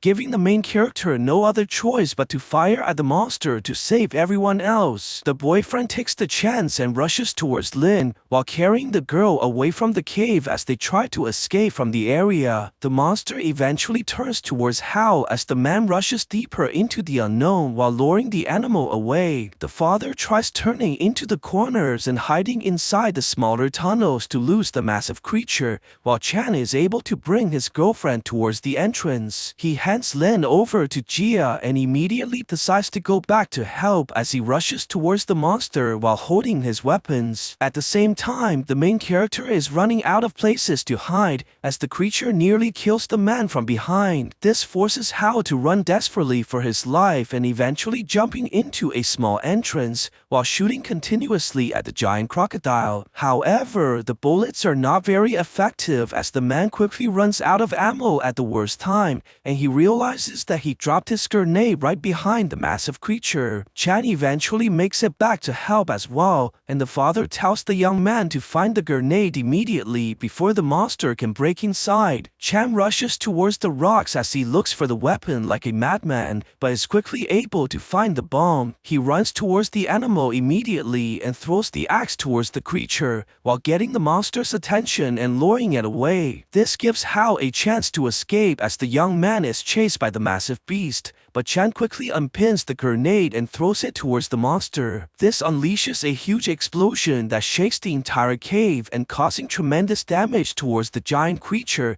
which apparently kills it as a result. Hao sees this and goes back towards the opening, while finally giving his approval towards the young man for being so courageous. However, before the people can leave, they quickly realize that the animal is still alive. This causes Hao to grab the knife and roll down into the rocks, while the crocodile rushes towards the man and getting sliced open from underneath. The attack eventually kills the giant monster as it falls down for the last time, and Chan rushes over immediately to pull out his friend from under the creature. Luckily, Hao was able to survive the battle, which allows them to leave the cave in one piece as they're finally reunited with the others. The survivors are eventually able to leave the dangerous forest as they head towards the beach while the sun is rising, and numerous helicopters can be seen heading for their rescue. So what do you guys think about this movie? Let me know in the comments below, and if you like my videos, please cross like and subscribe for more. I'll see you guys next time. An alien race from the depths of space colonizes Earth. Millions of people from around the world are sent to work in mines on other planets. Those left on Earth are controlled with implanted tracking chips and giant alien robots positioned around the perimeters of cities. Oh wow, you hear me? Ah! Chicago, 2019. The city is under martial law due to a massive alien attack on all major cities of the world. The Drummond family, a father, a mother, and their 2 sons, tries to leave the city, but all exits are blocked. When a police officer stops their car at one of the exits, the father presses the gas pedal and breaks through the blockade. Entering an exit tunnel, the man is forced to stop as the exit is blocked by aliens. Taken by surprise, the father freezes, although his wife asks him to turn around. Suddenly, an unknown pulse tears through both adults sitting in the front seats. The children, looking up, see an incomprehensible creature standing right in front of their car's hood. 9 years later, the world, having surrendered without a fight to the invaders, is completely under their control. The operation of vital productions, including power plants, has been restored everywhere. The aliens are called legislators because all laws and rules now come from them. Over the years since Earth's surrender, the aliens have forced humans to build suitable living spaces for them underground, called closed zones, where only high-ranking human officials are allowed entry. It became clear that the alien invasion aimed at Earth's resources, their extraction, and exportation led to huge social stratification. The rich, working for the aliens, continue to live well, while the poor have lost all guarantees, including education and healthcare. Police lawlessness thrives, and the deportation of all undesirable people from the planet has begun. The alien systems block all communication lines, so people know nothing about the life of other cities and countries. Amidst this wave, a resistance emerged, planning an attack on the closed zone in Chicago. But the plan failed, the zone was unharmed, and the fate of the rebels remains unknown, although the police assure that they were all eliminated. And this was supposed to be the first spark from which a flame would ignite. 9 years after the failed uprising in Chicago, the police monitor anyone who raises even the slightest suspicion. Detective William Mulligan reviews video recordings from Gabriel's apartment, whose brother Rafe died in the uprising and was posthumously named a hero of the resistance. The guy goes through his usual morning routines, then wakes up his girlfriend, showing her a photo taken on the other side of the lake, where visiting is now prohibited. But the girl does not want to believe in a change in their lives and asks not to invent the impossible. Gabe leaves the house where his friend, who has obtained and repaired a boat, is already waiting for him, so they can sail out of the city tonight. But Gabe reminds him that he is under round-the-clock surveillance. Meanwhile, Mulligan reviews the newspapers and sees an advertisement for the Phoenix fire suppression system, after which he goes to his old friend Jane, who now runs a brothel. At the entrance, he sees the Phoenix emblem on the wall and notices the police chief.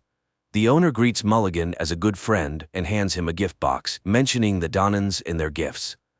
Returning to the police station, he shares his findings. Phoenix exists and is preparing something for the New World Masters, but his partner does not believe that anyone could have survived the last purge.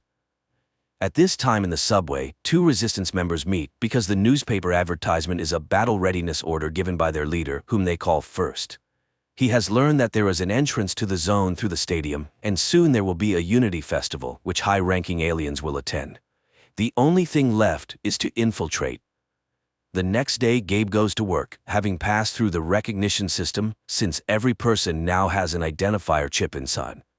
The guy works in a data restoration center where he views millions of private videos a day and checks browser history requests. He sends all the collected information to the Central Information Center and destroys the carriers. Later, he receives a cigarette containing an unknown substance from his colleague and hides it behind his ear. After work, Gabe exits to the outside with a crowd of other workers and sees arriving guards grab and lead away one of the women. At the same time, an alien transport ship is sending off another batch of people as slaves for the alien mines from Earth. And around the perimeter of the city stand giant alien robots to prevent people from escaping. Gabe goes to the boat but is horrified at the sight of the weapon in his friend's hands. If they get caught, they will be instantly destroyed. Their scuffle is interrupted by the appearance of Mulligan, who orders Gabe to get into his car. He reminds the boy that he was his father's partner and now asks not to repeat his brother's mistakes and make the right choice. Gabriel has no information about Phoenix, and he does not intend to snitch, so the conversation goes nowhere. Gabriel goes to the person he is supposed to sell the acquired cigarette to, but the potential client pushes the boy into his van and, putting on them special collars that jam the tracking chip signal, drives him to the center of a destroyed district, where in one of the surviving buildings, Gabe meets his living brother. After a joyful reunion, Rafe tells him that he is the only survivor from his group. Unknown to him, Craftsman removed his chip, and now he has joined a new group. He takes the cigarette and, giving his brother a large sum of money, orders him to leave the area because Phoenix plans to attack the invaders. The brothers argue about the necessity of the uprising, but Rafe is sure that as long as there is time to fight, they should fight. Gabriel then rushes into his apartment and hurriedly starts packing, convincing his girlfriend to join him. The girl tries to persuade the boy to stay, and seeing the money and learning that Rafe is alive, asks the boy to think carefully, as they could then be recorded as accomplices. The couple argues, unaware that the police are closely listening to their conversation. Gabe leaves alone, but immediately encounters Mulligan, who was following him. Gabriel runs away from Mulligan and hides in the secret passages underground. He puts on the remaining collar, and the aliens' drones do not lose sight of him. Mulligan returns to the station, where he has an entire room dedicated to Phoenix, and notes that Rafe might be alive. At this time, Rafe's carrier pigeon reaches the recipient, and the information is passed along the chain to a secret IP center, where upon entering the received numbers, its worker displays Phoenix's target, an official who will gain access to the closed zone that day. The newspapers immediately publish Phoenix's announcement, and the group members receive the call. One of them, working on the radio, plays a conditional track heard by a man with a dog, who immediately takes her for a walk. Her bark is heard by a mechanic girl who rushes to her car. Later they arrive at an underground clinic where a doctor performs complex operations to remove the tracking chips. Then, he hands over the chips extracted from law-abiding citizens previously deceased from diseases, as well as special containers that need to be kept in the mouth, so they too will be recognized as law-abiding citizens. Meanwhile, one of the resistance members, serving as a priest, meets with Rafe. The pair goes to an arms dealer and receives invisible explosive material from a girl extracted from a crashed alien ship. If attached to an organic carrier's skin or hair, scanners will not be able to detect it. Later, the resistance group gathers together. The leader distributes containers with new chips and shows a photo of the person who will go to the aliens. Lastly, he hands out poison capsules to everyone, which will help avoid being captured alive by the enemy. The group freely enters the festival and attaches the invisible alien explosive device to an official. He goes to the arriving aliens and explodes with them. The city is immediately locked down, and the police block the streets to find the attackers. The priest is the first to die, caught in gunfire. Rafe is caught by one of the aliens and tries to escape from it, hiding in a van. This is seen by the guy's comrades, who come to his rescue and destroy the alien. The surviving rebels try to escape from the city, while the aliens bring in hunter warriors from another world, and they quickly track down Rafe and his accomplices. Enraged, the legislators prepare to destroy the district where, according to their information, the resistance is based. Mulligan tries to persuade the police chief, who is heading to report to the aliens, not to allow this because he needs time to catch the suspects, but he is reminded that the decision is made and his search interests no one. Raids begin in the city, during one of which Gabe is captured, while his brother and two of his comrades reach the station and board buses 2 minutes before the expiration of the chips from law-abiding citizens. But when it seems they have managed to escape, the buses are stopped by the hunters. Realizing his capture is inevitable, one of the group takes the poison capsule. The mechanic girl attacks a hunter and is instantly vaporized. Rafe tries to run but is captured and brought to the police, where his brother is being interrogated at the same time. Mulligan shows him how Rafe is tortured to make him talk about Phoenix and give up first. Gabe learns that the city is preparing for destruction and agrees to send a message to the leader. He is brought to the surviving members of the resistance, and hearing that the guy allegedly knows ways into the zone, they agree to connect him with first. Gabe is brought to Jane Doe, who is number 1 in the leader of the resistance in the city.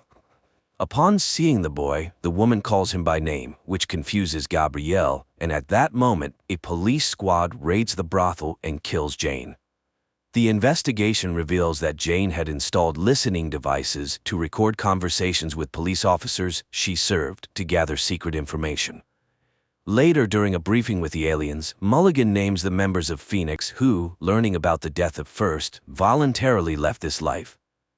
Before the invasion, Jane was a history teacher and changed her profession to gather secret information.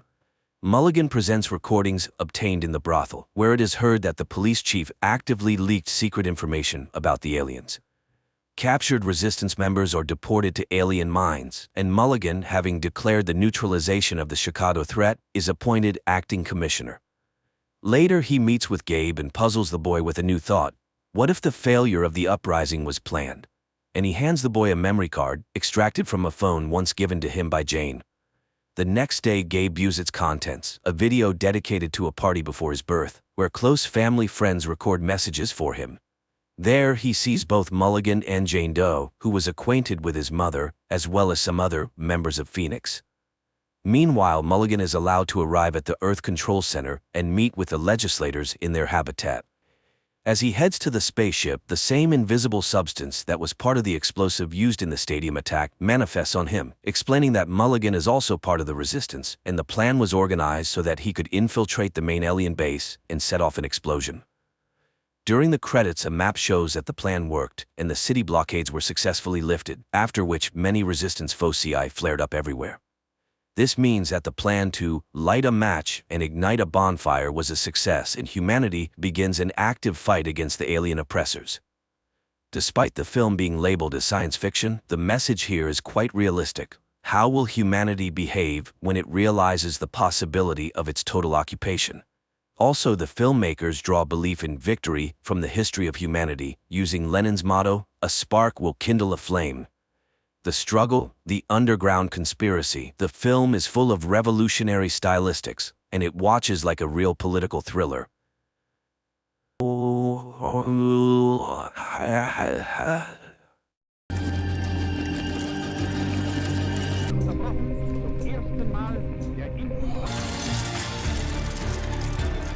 The movie begins in Leningrad in 1940. A young woman named Anya works as a seamstress in a factory where a young machinist, Vasily, who is very serious, notices her and even asks her to introduce him to her only relative, her brother Peter. However, Anya asks for a little more time, and the young man agrees to wait until the next day. But as the girl leaves for her lunch break, he quietly follows her, admiring her. Anya walks down the street, looking at a dirigible hovering above, from which German journalists are filming the city below. At this moment, a tram driven by Peter pulls up to an intersection. Suddenly, Anya realizes that a fast-moving truck is about to crash into the tram, and her brother will likely perish. Frozen in fear, she suddenly emits light waves that lift the truck into the air and throw it away from the intersection. The tram's windows shatter, injuring people, but a major accident is averted. This entire incident is captured on film by the journalists in the dirigible. As the shocked people try to recover, Peter jumps out of the tram, grabs Anya, and quickly takes her away. The girl regains consciousness in their shared room. Peter packs their belongings, urging his sister to flee Leningrad, although she is reluctant since they have already had to move several times due to her supernatural abilities manifesting at the most inappropriate times and attracting the attention of the authorities. Peter asks her to control her powers, but Anya is unable to master them as they are beyond her control. At that moment, representatives of the People's Commissariat for Internal Affairs burst into the room and arrest the siblings. An investigator named Ivan arrives at the scene. He interviews the victims, and one of the women recalls the strange girl standing at the crossroad. Back at the office, Ivan begins interrogating Anya, but she cannot provide any concrete information. She insists it was just an unfortunate accident, and then Ivan shows her photos from their previous residences where strange incidents and destruction occurred, prompting the siblings to move hastily. The investigator is willing to believe she is not a criminal, especially since he has also witnessed something very strange in his life. However, Ivan is unable to elaborate as his superior, Petrov, who turns out to be his father-in-law, takes Anya and leads her to the secret facilities managed by Professor Ilinsky. The scientist welcomes the girl, explaining that she is special and now they will study her abilities. However, Anya refuses to cooperate until she sees her brother, and Ilinsky promises to arrange a meeting for them. Meanwhile, Ivan cannot calm down, although Petrov, who is also his father-in-law, demands he forget the incident and focus on other matters. He had already barely managed to suppress his absurd report about an incident in Madrid. Returning home, Ivan tries to tell everything to his wife Vera, but she asks him to take a vacation and forget everything that happened. The action shifts to 1936. A group of Soviet soldiers, including Ivan, engages in battle with Spanish fascists in Madrid. Suddenly, a man in a strict coat and hat, wearing a strange mask, appears before them. Looking at the soldiers, he utters something incomprehensible, after which Ivan's comrades start shooting themselves one by one. Only Ivan finds the strength to shoot at the man in the mask. The man quickly disappears, leaving Ivan amidst his fallen comrades. The year is 1940. A man in a mask named Neumann and his assistant Katerina arrive in Munich, where the woman meets a Jewish boy named Baruch on the street, who plays chess brilliantly. She offers him a ride with them, noting he can always leave if he does not like their school. An orphan agrees and gets into the car, where Neumann utters several hissing words, causing Baruch to fall asleep instantly. Neumann agrees that the boy is brilliant, but by no means possesses superpowers. However, Katerina is determined to help the boy. Meanwhile, in Moscow, Professor Ilyinsky leads Anya to the laboratory where she will be studied, and fulfilling his promise, brings her to a cell to see her brother. Peter again asks her not to show her abilities, and she promises to write to him. Baruch is brought to an ancient castle owned by Neumann. The boy is laid in a hammock in a hall inhabited by many other teenagers, but when the adults leave, he wakes up and is frightened by the dark silhouettes surrounding him. Back in Moscow, Professor Ilyinsky leads Anya to a separate room, more like a cell, and locks her in there. He then reports to Petrov that he has never seen anything like it. The girl is a scientific discovery, a unique case, to which the chief objects. She is a new weapon. Later, Anya is subjected to various tests, but she shows nothing special. Ivan cannot forget the incident, studying everything related to the strange explosion. The video footage of the accident also reaches Neumann, and he decides to fly to the USSR. There, the man is taken to meet with Professor Ilyinsky. Neumann introduces himself as a worker from the Ahnenerbe organization and immediately determines that the professor is terminally ill. He offers to ease his pain if the professor allows him to speak with Anya. Ilyinsky does not believe in his abilities, but Neumann utters something, and glowing waves emanate from him, enveloping the professor, causing him to lose consciousness. Taking advantage of this, Neumann searches his desk and takes some papers. Soon, Ilyinsky regains consciousness, but strangely feels no pain. He agrees to arrange a meeting with Anya and leads the German to the laboratory.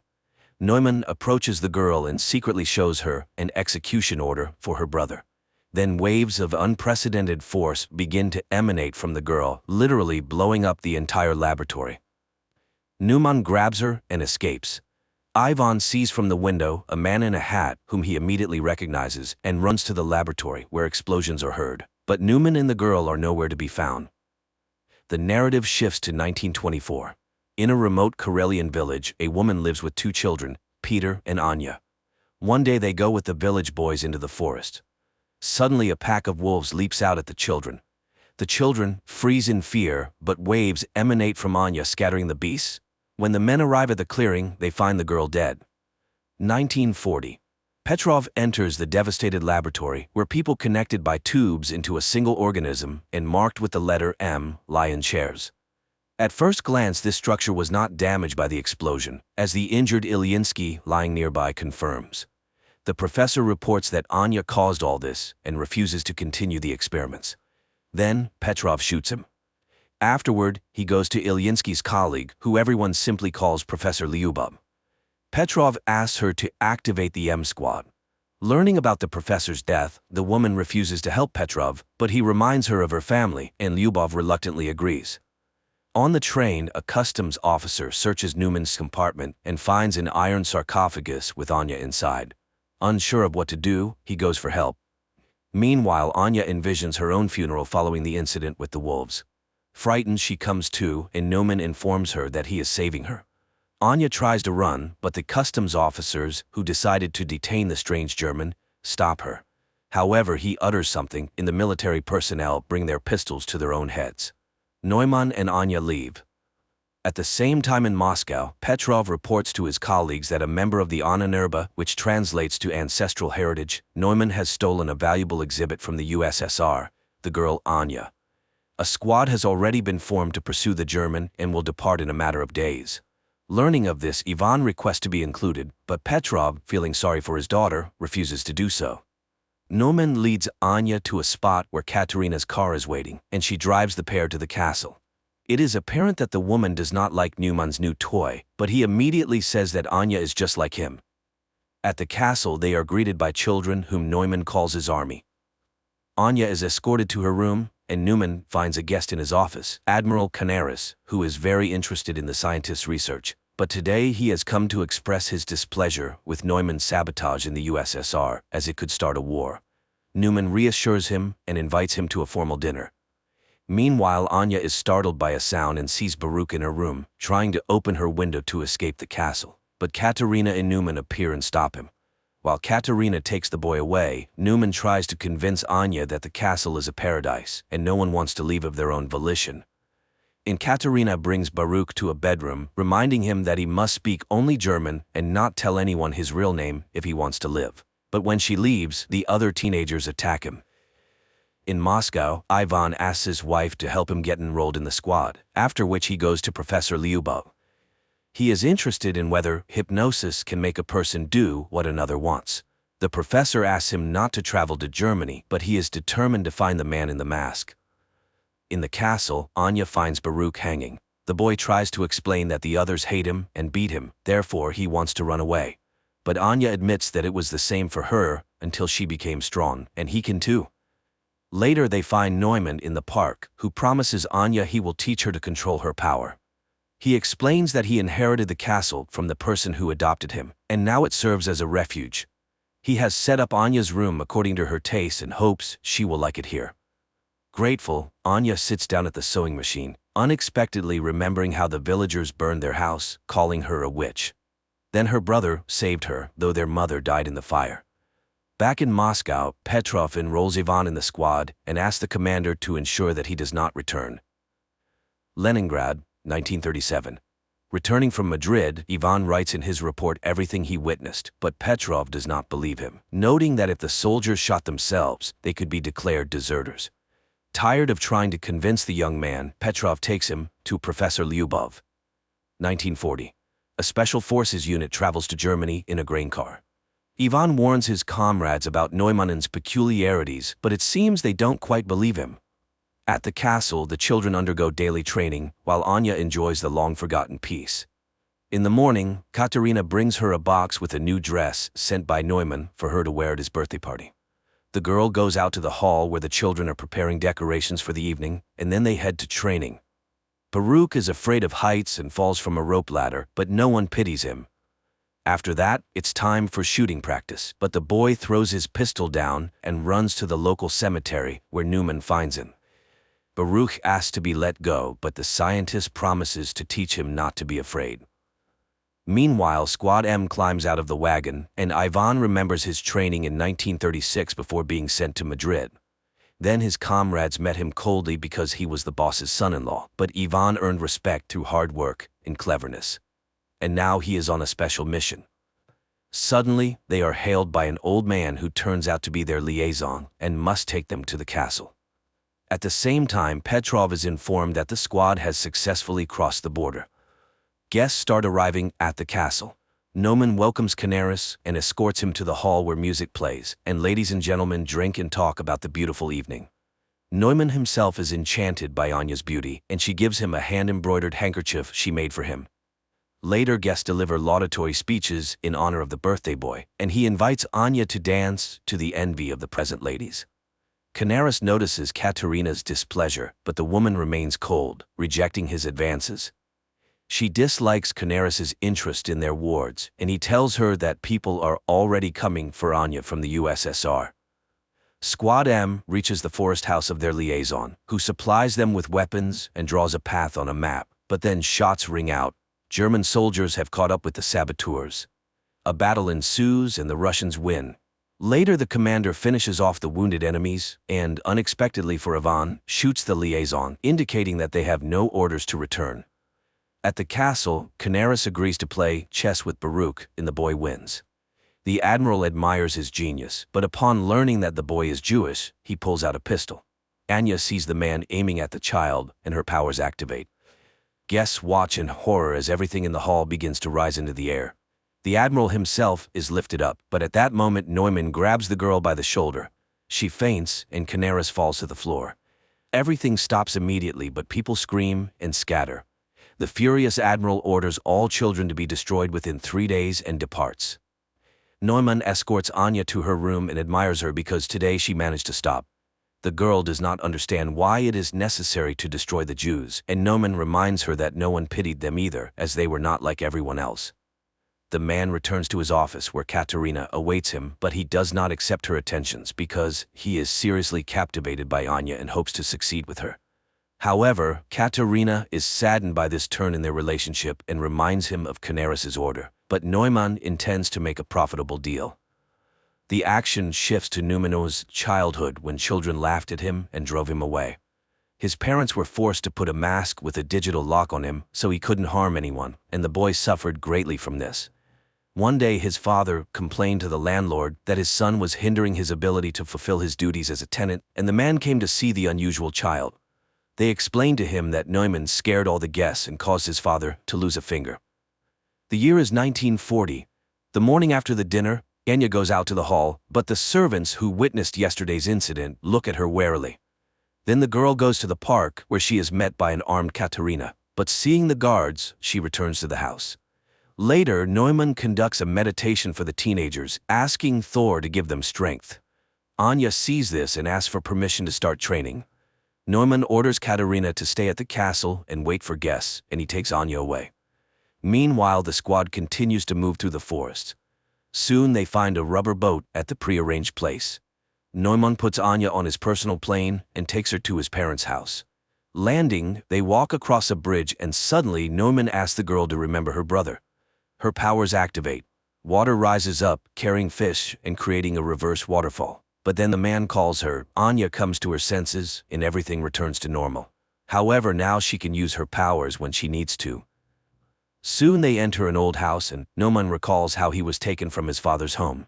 Lastly, his mother writes down the password to his mask on a piece of paper, and little Neumann leaves their lives forever.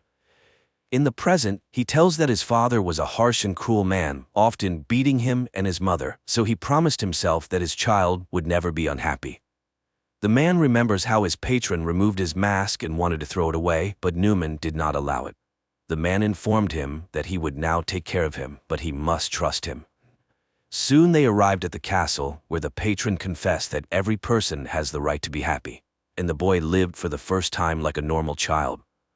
But a year later, war came. His patron went away on business, and their home turned into a hospital. Neumann helped as best he could. Once he had to assist in the amputation of a leg.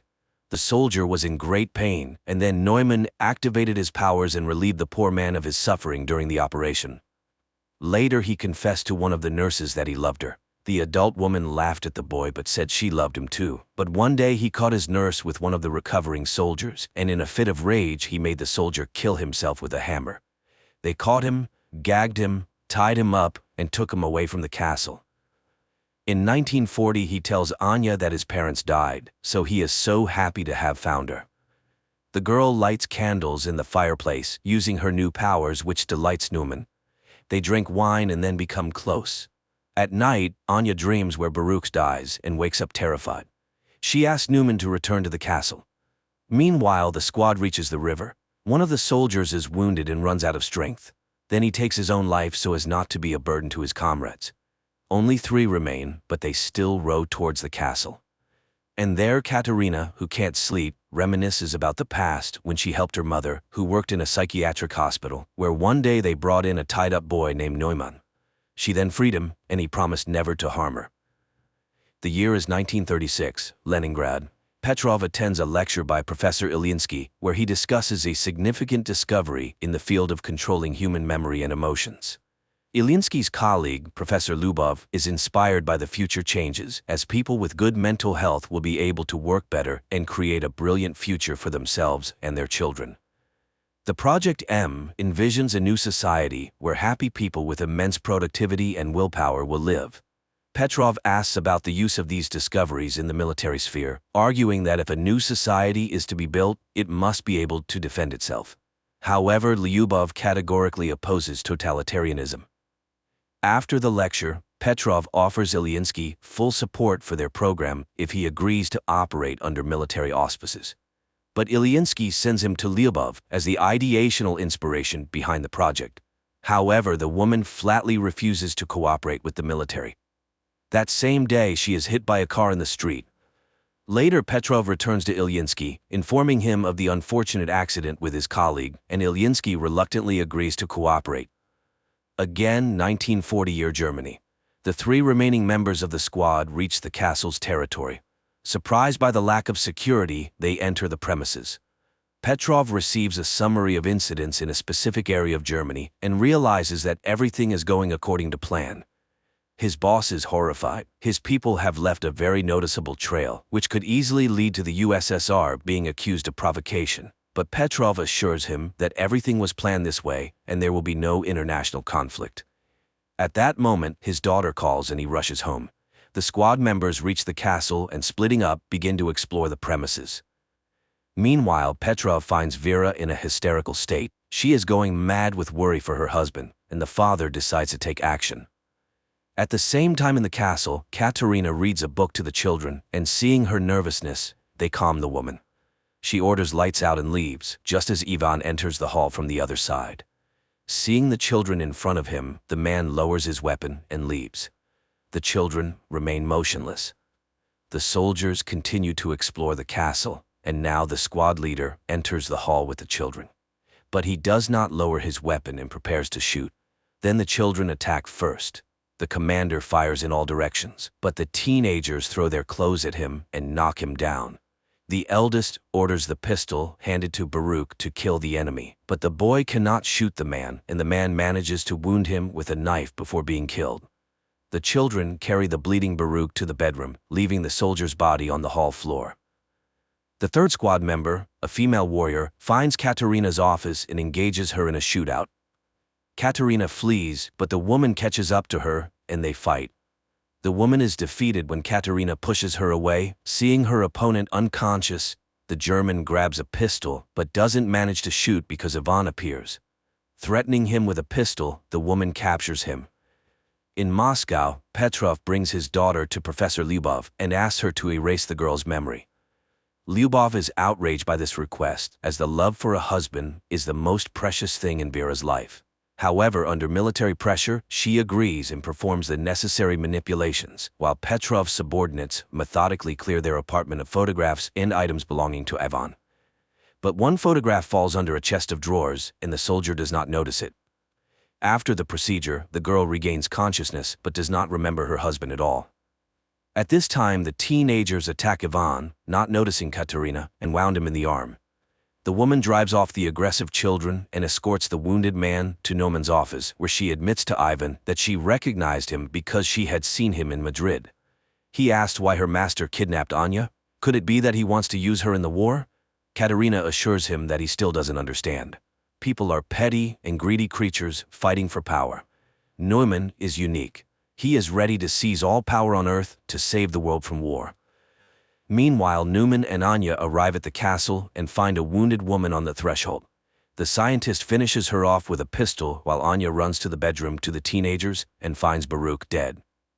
At this time, Ivan is bandaging himself while Katerina explains that they teach the children survival by developing their skills, because their destiny is to save the world under Neumann's leadership. The woman offers to help him escape if he will help her, but before Ivan can hear her out, Neumann enters the door. The Russian immediately picks up a pistol and takes the woman hostage. However, the German informs him that he does not care about her fate, which visibly upsets her. At that moment, Anya runs into the office and uses her power to knock Ivan off his feet, but when she recognizes the man, Neumann quickly takes her away, leaving the Russian with Katerina. In Moscow, Professor Lyubov mourns Ilyinsky when Petrov brings her folders with the names of the condemned, whom she can save by including them in Squad M. She remembers how after the accident, Ilyinsky came to her in the hospital.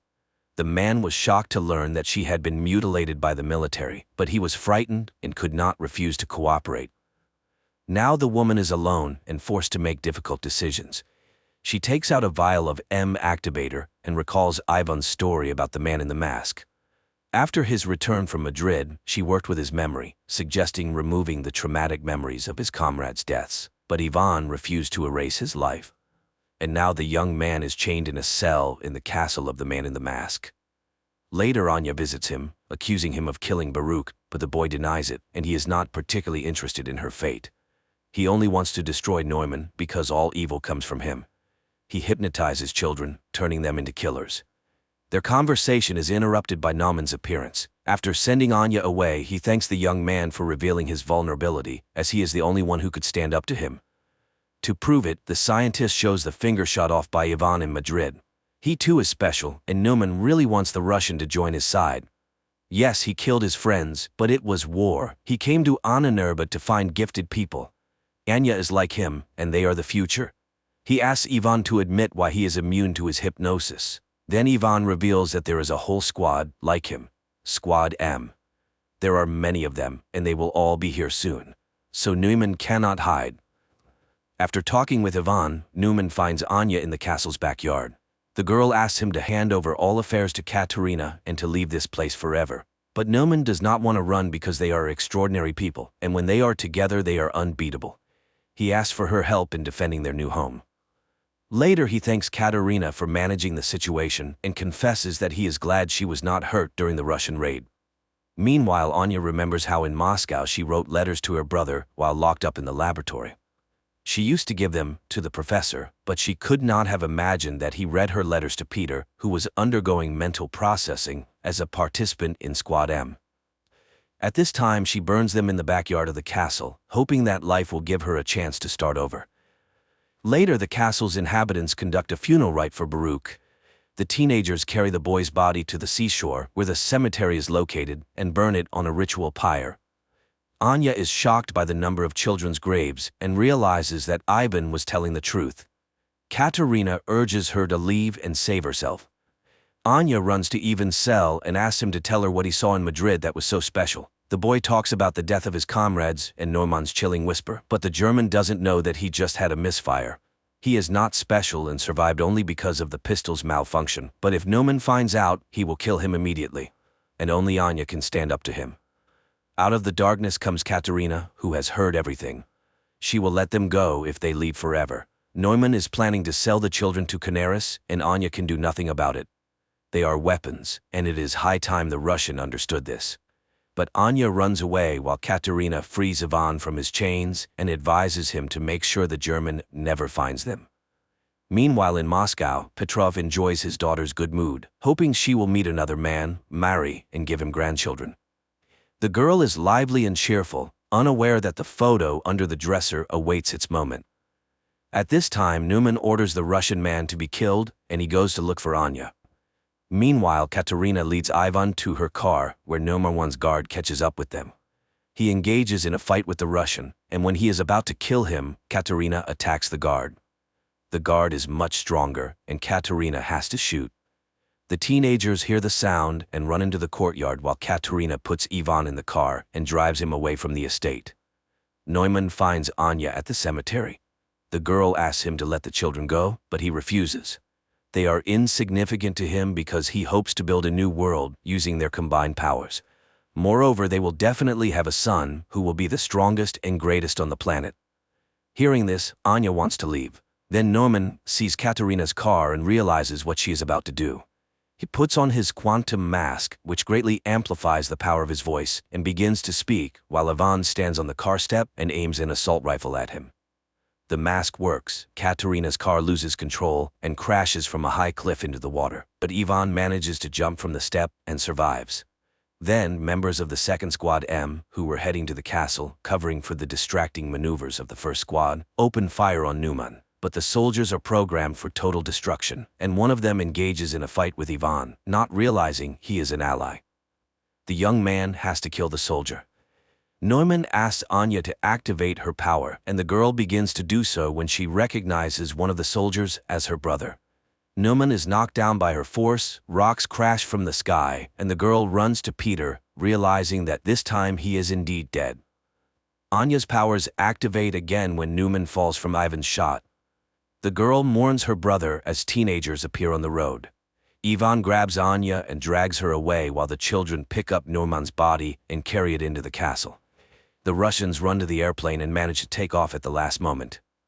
9 months later, Newman, who survived the injury, listens to Hitler's speeches and experiments with a new kind of influence on people, broadcasting his voice through radio equipment. Meanwhile, in Anya's native village, a bearded Ivan arrives from the woods as his woman is about to give birth. Pregnant Anya is dragged into the village where women come to help. As the birth proceeds, an announcement about the start of the war with Germany is broadcast from the speakers. Later, surrounded by streams of power, Anya gives birth to a healthy baby boy. Newman is immediately informed by a fortune-telling girl. Then one of the villagers recognizes Anya and hurries to tell his fellow villagers whom they have just helped. But Ivan stops him when bombers appear in the sky, from which a large number of paratroopers descend. This is the police. This is the police. The scoops are on their way.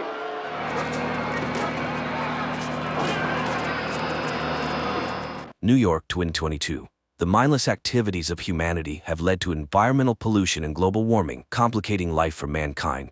The polluted atmosphere has destroyed nearly all natural wildlife, leaving people to fend for themselves. Natural foods are scarce, and people survive on concentrates produced by the large corporation, Soylent. Their latest product, Soylent Green, is made from plankton and promises to feed everyone. However, it is currently produced in insufficient quantities. New York police detective Frank Thorne lives with his old friend, former police analyst Solomon Sol Roth, who has an excellent memory and serves as a kind of archive for Thorne. Moreover, he has preserved a police reference library to help his friend with investigations. This day begins with a conversation about a recent murder. Sol grumbles that Thorne expects too much from his notes. This isn't the Congressional Archive. Meanwhile, the power goes out. Sol reminisces about the old days when food was real and electricity worked without interruption. But people ruin nature and now everything is dying. The man sits on a bicycle which generates energy for the apartment, while Thorne heads to work, stepping over the bodies of homeless people sleeping right on the staircase of his building. The streets are clogged with old cars that, due to a lack of fuel, now serve as homes for the poor or as venues for criminal meetings. In one of these cars, a young man named Gilbert receives a metal meat hook and instructions for an upcoming job from a criminal world representative. Meanwhile, in the apartment of the wealthy William Simonson, his girlfriend Shirley plays on a machine gifted to her. She is very pleased with a successful move and thanks her master when the security guard Fielding arrives to remind the girl that it's time to go. The couple heads to a store where the vendor sells them expensive products and shows them an item completely unattainable for ordinary people, a beef tenderloin. At this time, Gilbert uses the hook to infiltrate the residential complex for the privileged and ascends the Simonsons' apartment. Seeing the young man, the wealthy man remains completely calm, making no attempt to flee or call for security. Gilbert apologizes and explains that those who sent him can no longer rely on Simonson's silence. The wealthy man agrees with all his arguments and calmly confirms that what Gilbert is about to do is necessary for God. The young man raises the metal hook and strikes Simonson on the head. Sometime later, Thorne arrives at the deceased's home to investigate the case. He questions the caretaker, who assures him that the cameras malfunctioned, and leads the detective to the apartment, where Shirley meets him. Ignoring her, Thorne examines the body of the deceased. Searching the apartment for clues, Thorne finds and consumes whiskey, beef, and other foods unavailable to him. Fielding talks about the shopping trip, and the policeman enjoys washing his hands in clean, warm water. He then collects the found papers, some pleasant items like toiletries, and the food into a separate bag, taken from Simonson's bedroom. Meanwhile, Shirley is distraught, thinking that if she hadn't left, Simonson would still be alive. But Fielding refutes her certainty, saying that she likely would have died too. Later, Thorne interrogates the girl, examining her hands. He doesn't fully believe in her sincerity, but Shirley assures him that she wouldn't risk her job.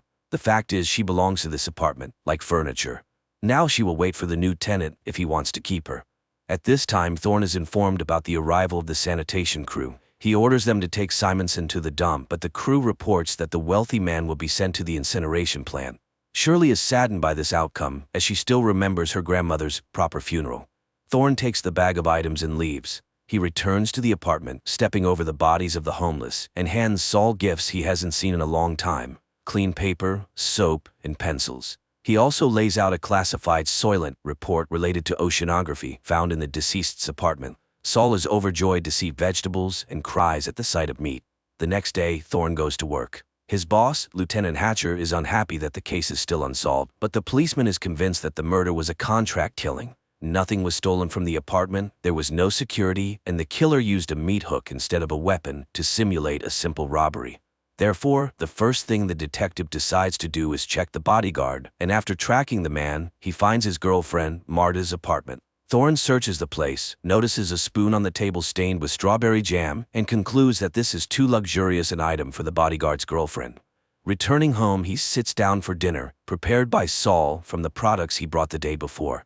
The friends savor long-forgotten tastes, and then Saul gets to the report. Studying the books brought by Thorne, he learned about Simonson's biography and his longtime partner Santini, who now serves as the governor of New York. Together they created the Soylent Project, which became very profitable for its developers. Thorne goes to the phone booth on the corner and reports to the lieutenant what he has learned, unaware that the person who gave Gilbert the meat hook is in his office. Meanwhile, a party is taking place in Simonson's apartment, organized by Shirley. Thorne arrives and demands answers to his questions. Shirley can't say anything specific, as Simonson didn't confide in her. However, she does know Santini. Simonson introduced her to him. In fact, Simonson had been acting strangely in recent months, worried and even visiting church. The couple retreats to the bedroom when the building manager bursts into the hall. He behaves very rudely with the girls, and Thorne declares that he asked them to gather to ask questions. The manager is forced to back off, but the upset girls leave. Shirley offers Thorne to stay the night, take a real bath, and enjoy breakfast. She doesn't like being alone and is happy with the man she likes, as the others don't ask her opinion. Thorne agrees to the invitation. The couple takes a shower together, enjoying amenities unavailable to ordinary mortals. Later, Thorne visits the church where the deceased wealthy man had gone. On the porch, he finds a dead woman with a child tied to her hand. Realizing that the mother can no longer care for her daughter, he takes the child and carries her into the church, but the building is crowded with people who have nowhere else to go. Finding the priest to whom Simonson confessed, Thorne tries to question him. However, exhausted by the huge, sick, and hungry flock, the priest only remembers the fact of the wealthy man's confession, not its details. Yet, under pressure from the policeman, he admits that the truth is killing him. It's so monstrous. Thorne returns to the lieutenant, who informs him that the Simonson case is closed, as it's a simple robbery. He asks to rewrite the report, but Thorne refuses to do so, finding everything too suspicious. For refusing to obey, Hatcher assigns Thorne to patrol the streets. That same day, Governor Santini is informed about the persistent policeman who refuses to close the case. Learning about Thorne's visit to the priest, Santini orders his elimination. Fielding goes to confession. Meanwhile, Thorne is patrolling the street where the Soylent distribution center is located. A large crowd gathers, and soon the product runs out, causing discontent among the crowd. The police recognize the danger and try to quell the unrest. However, people start rioting. The killer sent after Thorne tries to get close to him as machines with scoops arrive to load people into the truck beds and take them for processing. The killer shoots but misses, killing a woman standing next to the policeman. The crowd goes wild. The killer tries to reach Thorne, injuring several rioters and wounding the policeman in the leg. Thorne tries to capture him, but seeing the weapon, pushes the guy. He flies straight under the scoop of a machine and dies, depriving the policeman of the opportunity to question him and learn the truth. Nevertheless, convinced of Fielding's involvement in the conspiracy against him, Thorne sets up an ambush in the bodyguard's girlfriend Marta's apartment. The men fight, during which Thorne accuses the bodyguard of killing his boss and implicating the corporation in the attack on the policeman. Finally, he warns the man to stop following him, otherwise it will end very badly.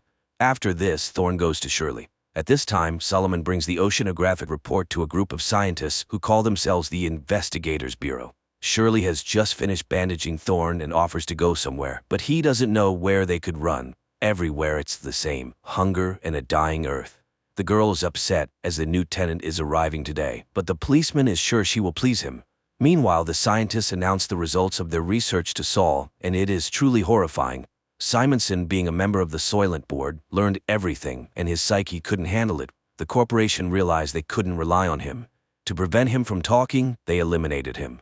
Now, before going to the Supreme Council, they need to gather evidence. Saul is so shocked by the discovery that he decides to go to the place where they will help him die. Meanwhile, a new owner moves into Simonson's apartment. He meets Shirley and finds her attractive. That evening, Saul goes to the place, notifying Thorne in a note. The policeman immediately rushes to his friend. Saul is just answering the manager's questions. His favorite color is orange, and his favorite music is classical.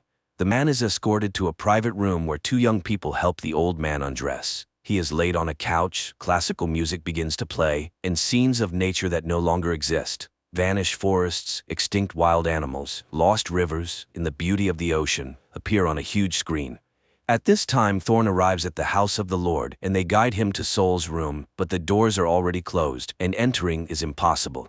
The detective can only watch his friend's last moments through a viewing window. He watches the beautiful scenes with Saul, marveling at the lost beauty of nature.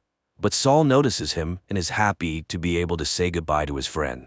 Before dying, he tells him about his discovery and begs his friend to find the evidence and reveal the truth. After waiting for the end, Thorn follows the stretcher, carrying his friend's body. The man manages to sneak into the basement, where the bodies are loaded into large trucks, and he climbs onto one of them. Soon the truck arrives at the center for processing human bodies, and Thorn watches as the bags are unloaded and sent inside the factories. The man goes inside and soon finds a conveyor belt that lowers the bodies to a lower level. Thorn follows them, and after tracking the process, the man realizes that Soylent Green is made from processed human bodies. However, the guards spot him, and the policeman has to flee, killing several guards trying to detain him along the way. He soon reaches the city and tries to contact his precinct, but the line is busy. Then Thorn calls Shirley's apartment and asks the girl to stay with the new tenant and just live. Finally, Hatcher responds, annoyed by his subordinate's actions, but Thorn doesn't have time to say anything before he is attacked by the corporation's men, led by Fielding. The man fires back and runs to the church, though he is wounded. However, Fielding rushes after him. He searches for the policeman among the people filling the church, notices blood drops, and follows them, but Thorn attacks first. A fight ensues, people wake up and scream, but the policeman manages to kill his enemy with a knife picked up from the floor. At this moment, Hatcher arrives.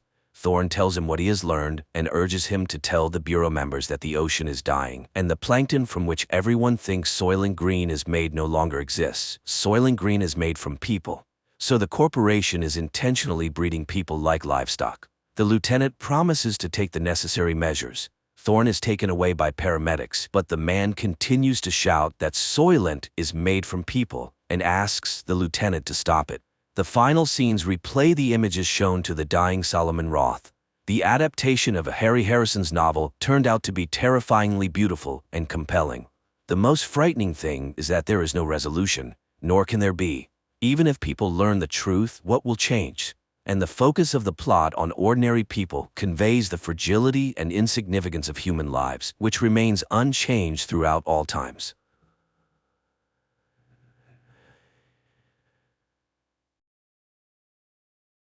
Hello everyone, today we'll be talking about a science fiction film called Crocodile Island. Be ready for some spoilers ahead.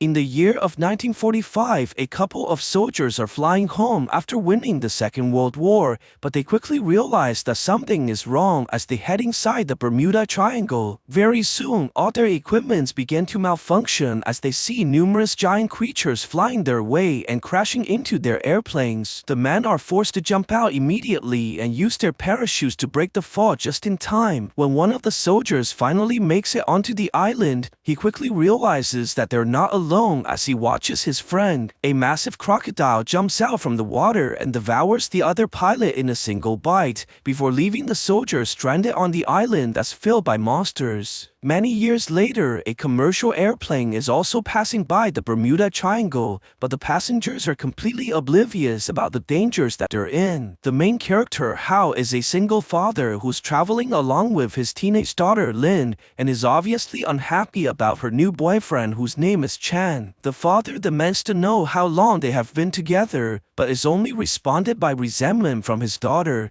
giving him no other choice but to stare at the boyfriend in anger. Before their argument continue, the entire plane begins to shake violently and causing all the passengers to panic in fear as they try to put on the oxygen masks. Things become even worse as the pilots realize that their equipments are failing, giving them no other choice but to slowly bring down the airplane towards the nearby island. Before the aircraft is able to reach the bottom, the people soon notice numerous gigantic birds flying their way and causing tremendous damage towards the engines. This causes the airplane to quickly drop towards the ocean, while the pilots try desperately to maintain control, but the aircraft is ripped open violently. The people are sucked outside by the pressure difference as Hal tries to make it towards his daughter, and eventually managing to secure himself onto the seat. The airplane crashes into the water as the entire vessel is drifting on the ocean, but the pilots quickly realize that something is wrong as they're heading directly towards the rocks. The aircraft slams into the island, which breaks the plane into pieces, while the passengers are tossed away like ragdolls, which causes everyone to pass out.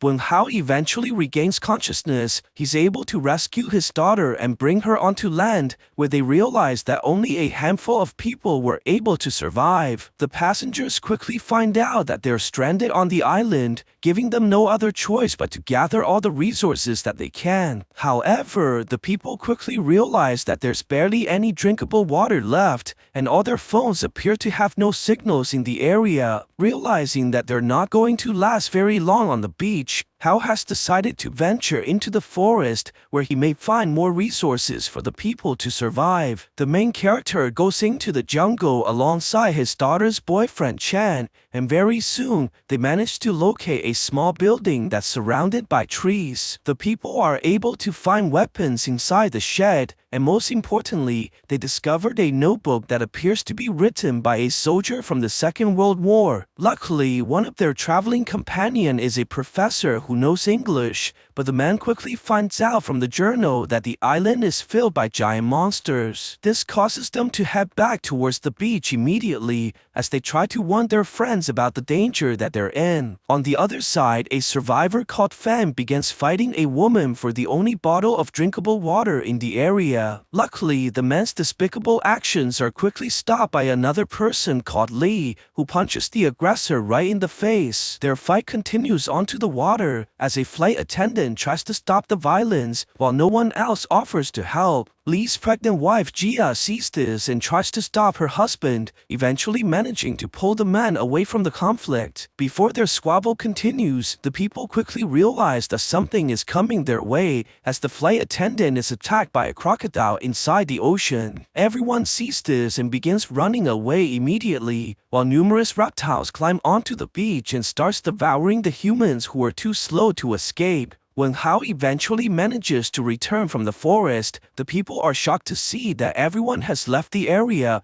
and leaving nothing but footprints of the crocodiles behind. Hal thinks that their friends must be still alive, which causes them to chase after the survivors immediately. At the same time, the people are continuously being pursued by the animals who devours anyone that was left behind. The survivors are eventually split into groups as they escape towards different directions, and Lin is able to make it towards a clearing alongside the husband and his pregnant wife. Very soon, they're able to find fresh water, which allows the group to recover from thirst, but Lee begins hearing noises that are coming towards them from inside the forest. Luckily, the survivors quickly realize that it's only the main character and his group, which finally allows them to reunite once again. However, before they can celebrate, the father begins noticing vibrations within the area, causing all the people to freeze in fear as they hear the noises getting louder. What the survivors don't realize is that a giant crocodile was hiding right behind the rocks this whole time,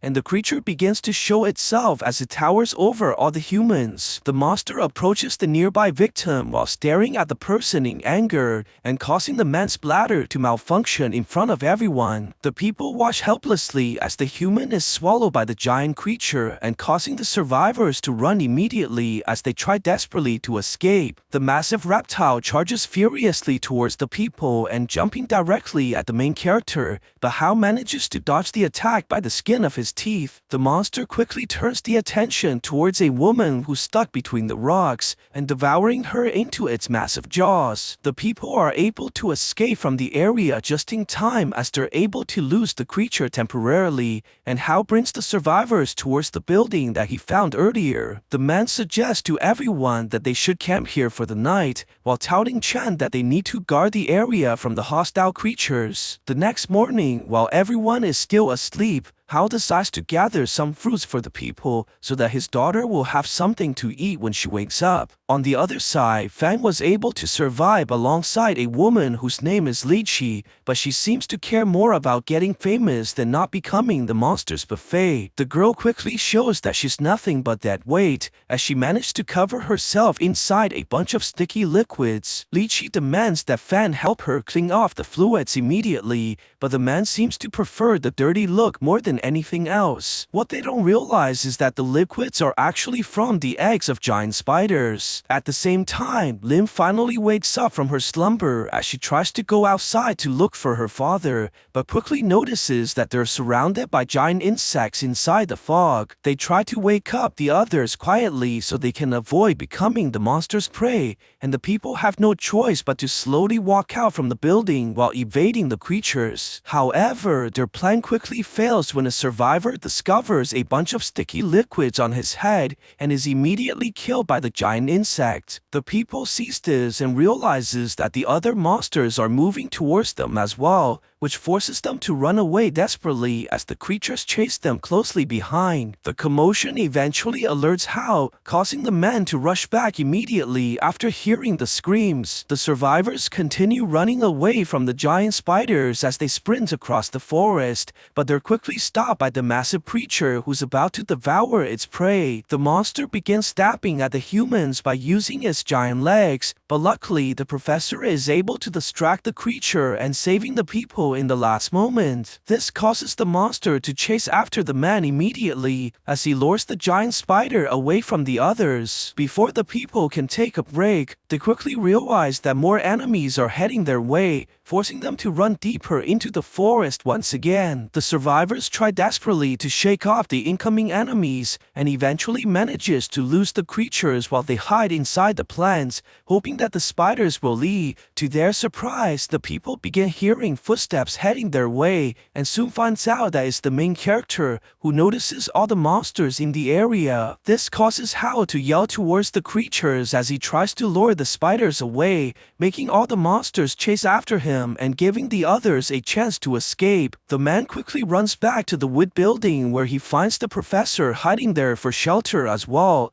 but what they don't realize is that the monster is waiting to ambush them. The two tries to wait until the coast is clear, but is quickly attacked by the monster from above, while the main character tries desperately to fight for their lives. However, the professor is mortally wounded and quickly dies as a result, leaving Hao all by himself while the giant creature continues attacking him from the roof. The man is proven to be no match for the creature as he gets knocked into the walls, and the monster quickly tries dragging him back to finish the kill. Luckily, Hao is able to break free and runs away from the creature before tossing his grenade at the enemy and blowing the monster into pieces. On the other side, the remaining survivors manage to escape from the area and eventually runs into a small river that they have to cross. Before the people can make it to the other side, they're quickly attacked by a crocodile that stuns everyone in fear. The boyfriend tries to attack the animal but appears to have forgotten how to walk,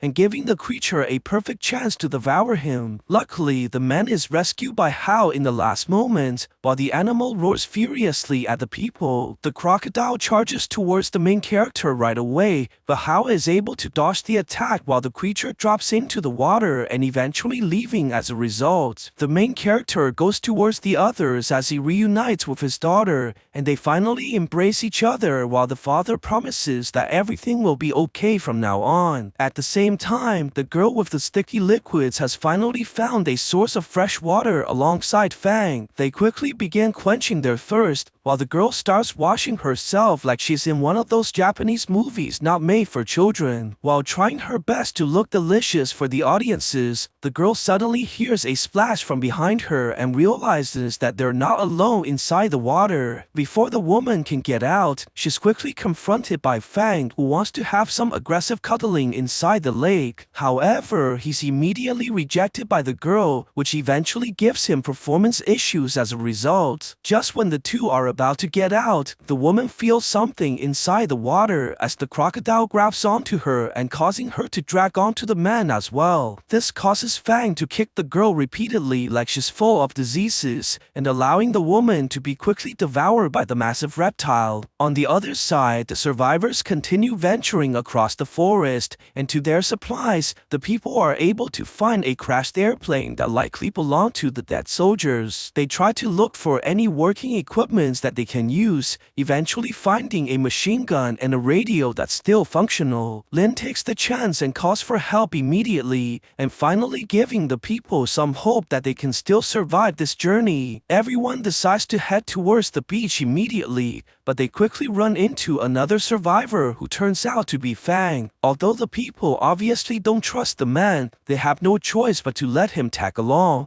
as Hao warns Fang to stay away from his daughter. The group eventually makes it towards a large river that they have to cross once again, but the pregnant woman is not able to swim in her condition. The team is forced to help the wife build a simple raft, as Hao volunteers to swim across the water so that he can pull her across the river. The main character is eventually able to make it towards the other side, as all the survivors begin swimming across the water as well. Everything seems to be going according to plan, but Hao quickly realizes that something is terribly wrong as the giant crocodile appears onto the surface. The people begin to panic as they swim desperately for their lives, while the massive creature continues charging towards them. Lin is able to make it across with her boyfriend, while Fan begins swimming the other way, but the husband is still inside the water as he tries to push the wife across the river. Seeing that they have no chance to escape, the husband pushes the woman away as he sacrifices himself right in front of everyone and gets devoured by the giant creature. This causes Jia to scream in tears while the crocodile turns around to prey on the humans once again. Hao begins shooting the machine gun at the creature and giving the others a chance to run, while the animal chases them closely behind. The people are able to make it into a clearing as Hao tries holding the monster back by using his gun,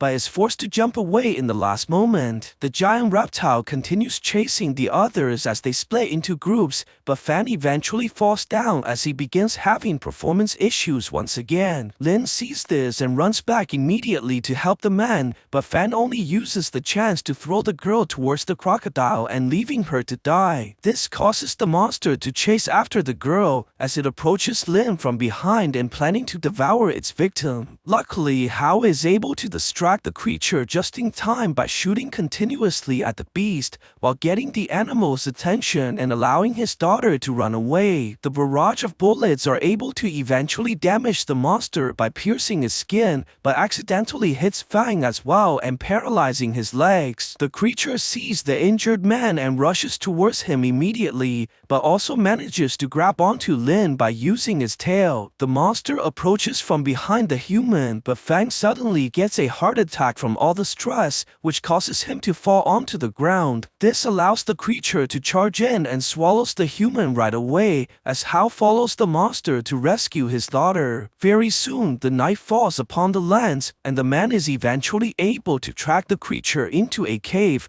where he rushes in alongside the remaining survivors. They carefully tread into the large tunnel and soon realizes that the giant crocodile is sleeping beside the rocks. Chan tells the woman to go back to the entrance, but before Jia is able to leave, she quickly sees the body of her husband, which causes her to fall into tears. This puts the people's lives in danger as it nearly wakes up the giant monster, but luckily the woman is able to calm down just in time. Hao continues moving forwards to look for his daughter as they carefully avoid the massive animal, and the father is eventually able to find the girl who's amazingly still alive. The man tries to get his daughter out immediately, but before they can leave the area, Chan notices that the creature has disappeared and realizes that it's right behind him. Hao sees that they're in serious trouble as the young man is frozen like a statue from the fear, giving the main character no other choice but to fire at the monster to save everyone else. The boyfriend takes the chance and rushes towards Lin while carrying the girl away from the cave as they try to escape from the area. The monster eventually turns towards Hao as the man rushes deeper into the unknown while luring the animal away. The father tries turning into the corners and hiding inside the smaller tunnels to lose the massive creature,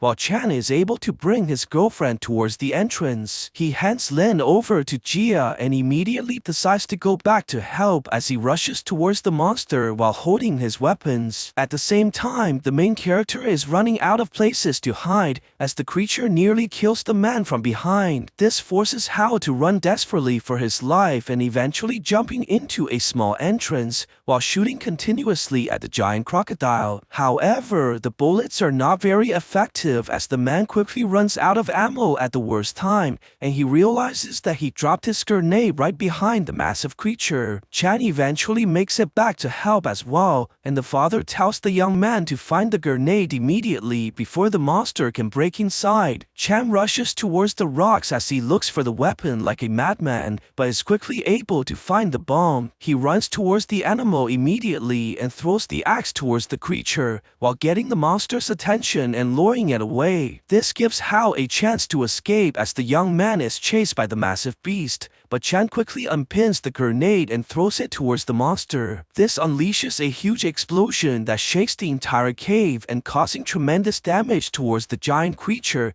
which apparently kills it as a result. Hao sees this and goes back towards the opening, while finally giving his approval towards the young man for being so courageous. However, before the people can leave, they quickly realize that the animal is still alive. This causes Hao to grab the knife and roll down into the rocks, while the crocodile rushes towards the man and getting sliced open from underneath. The attack eventually kills the giant monster as it falls down for the last time, and Chan rushes over immediately to pull out his friend from under the creature. Luckily, Hao was able to survive the battle, which allows them to leave the cave in one piece as they're finally reunited with the others. The survivors are eventually able to leave the dangerous forest as they head towards the beach while the sun is rising, and numerous helicopters can be seen heading for their rescue.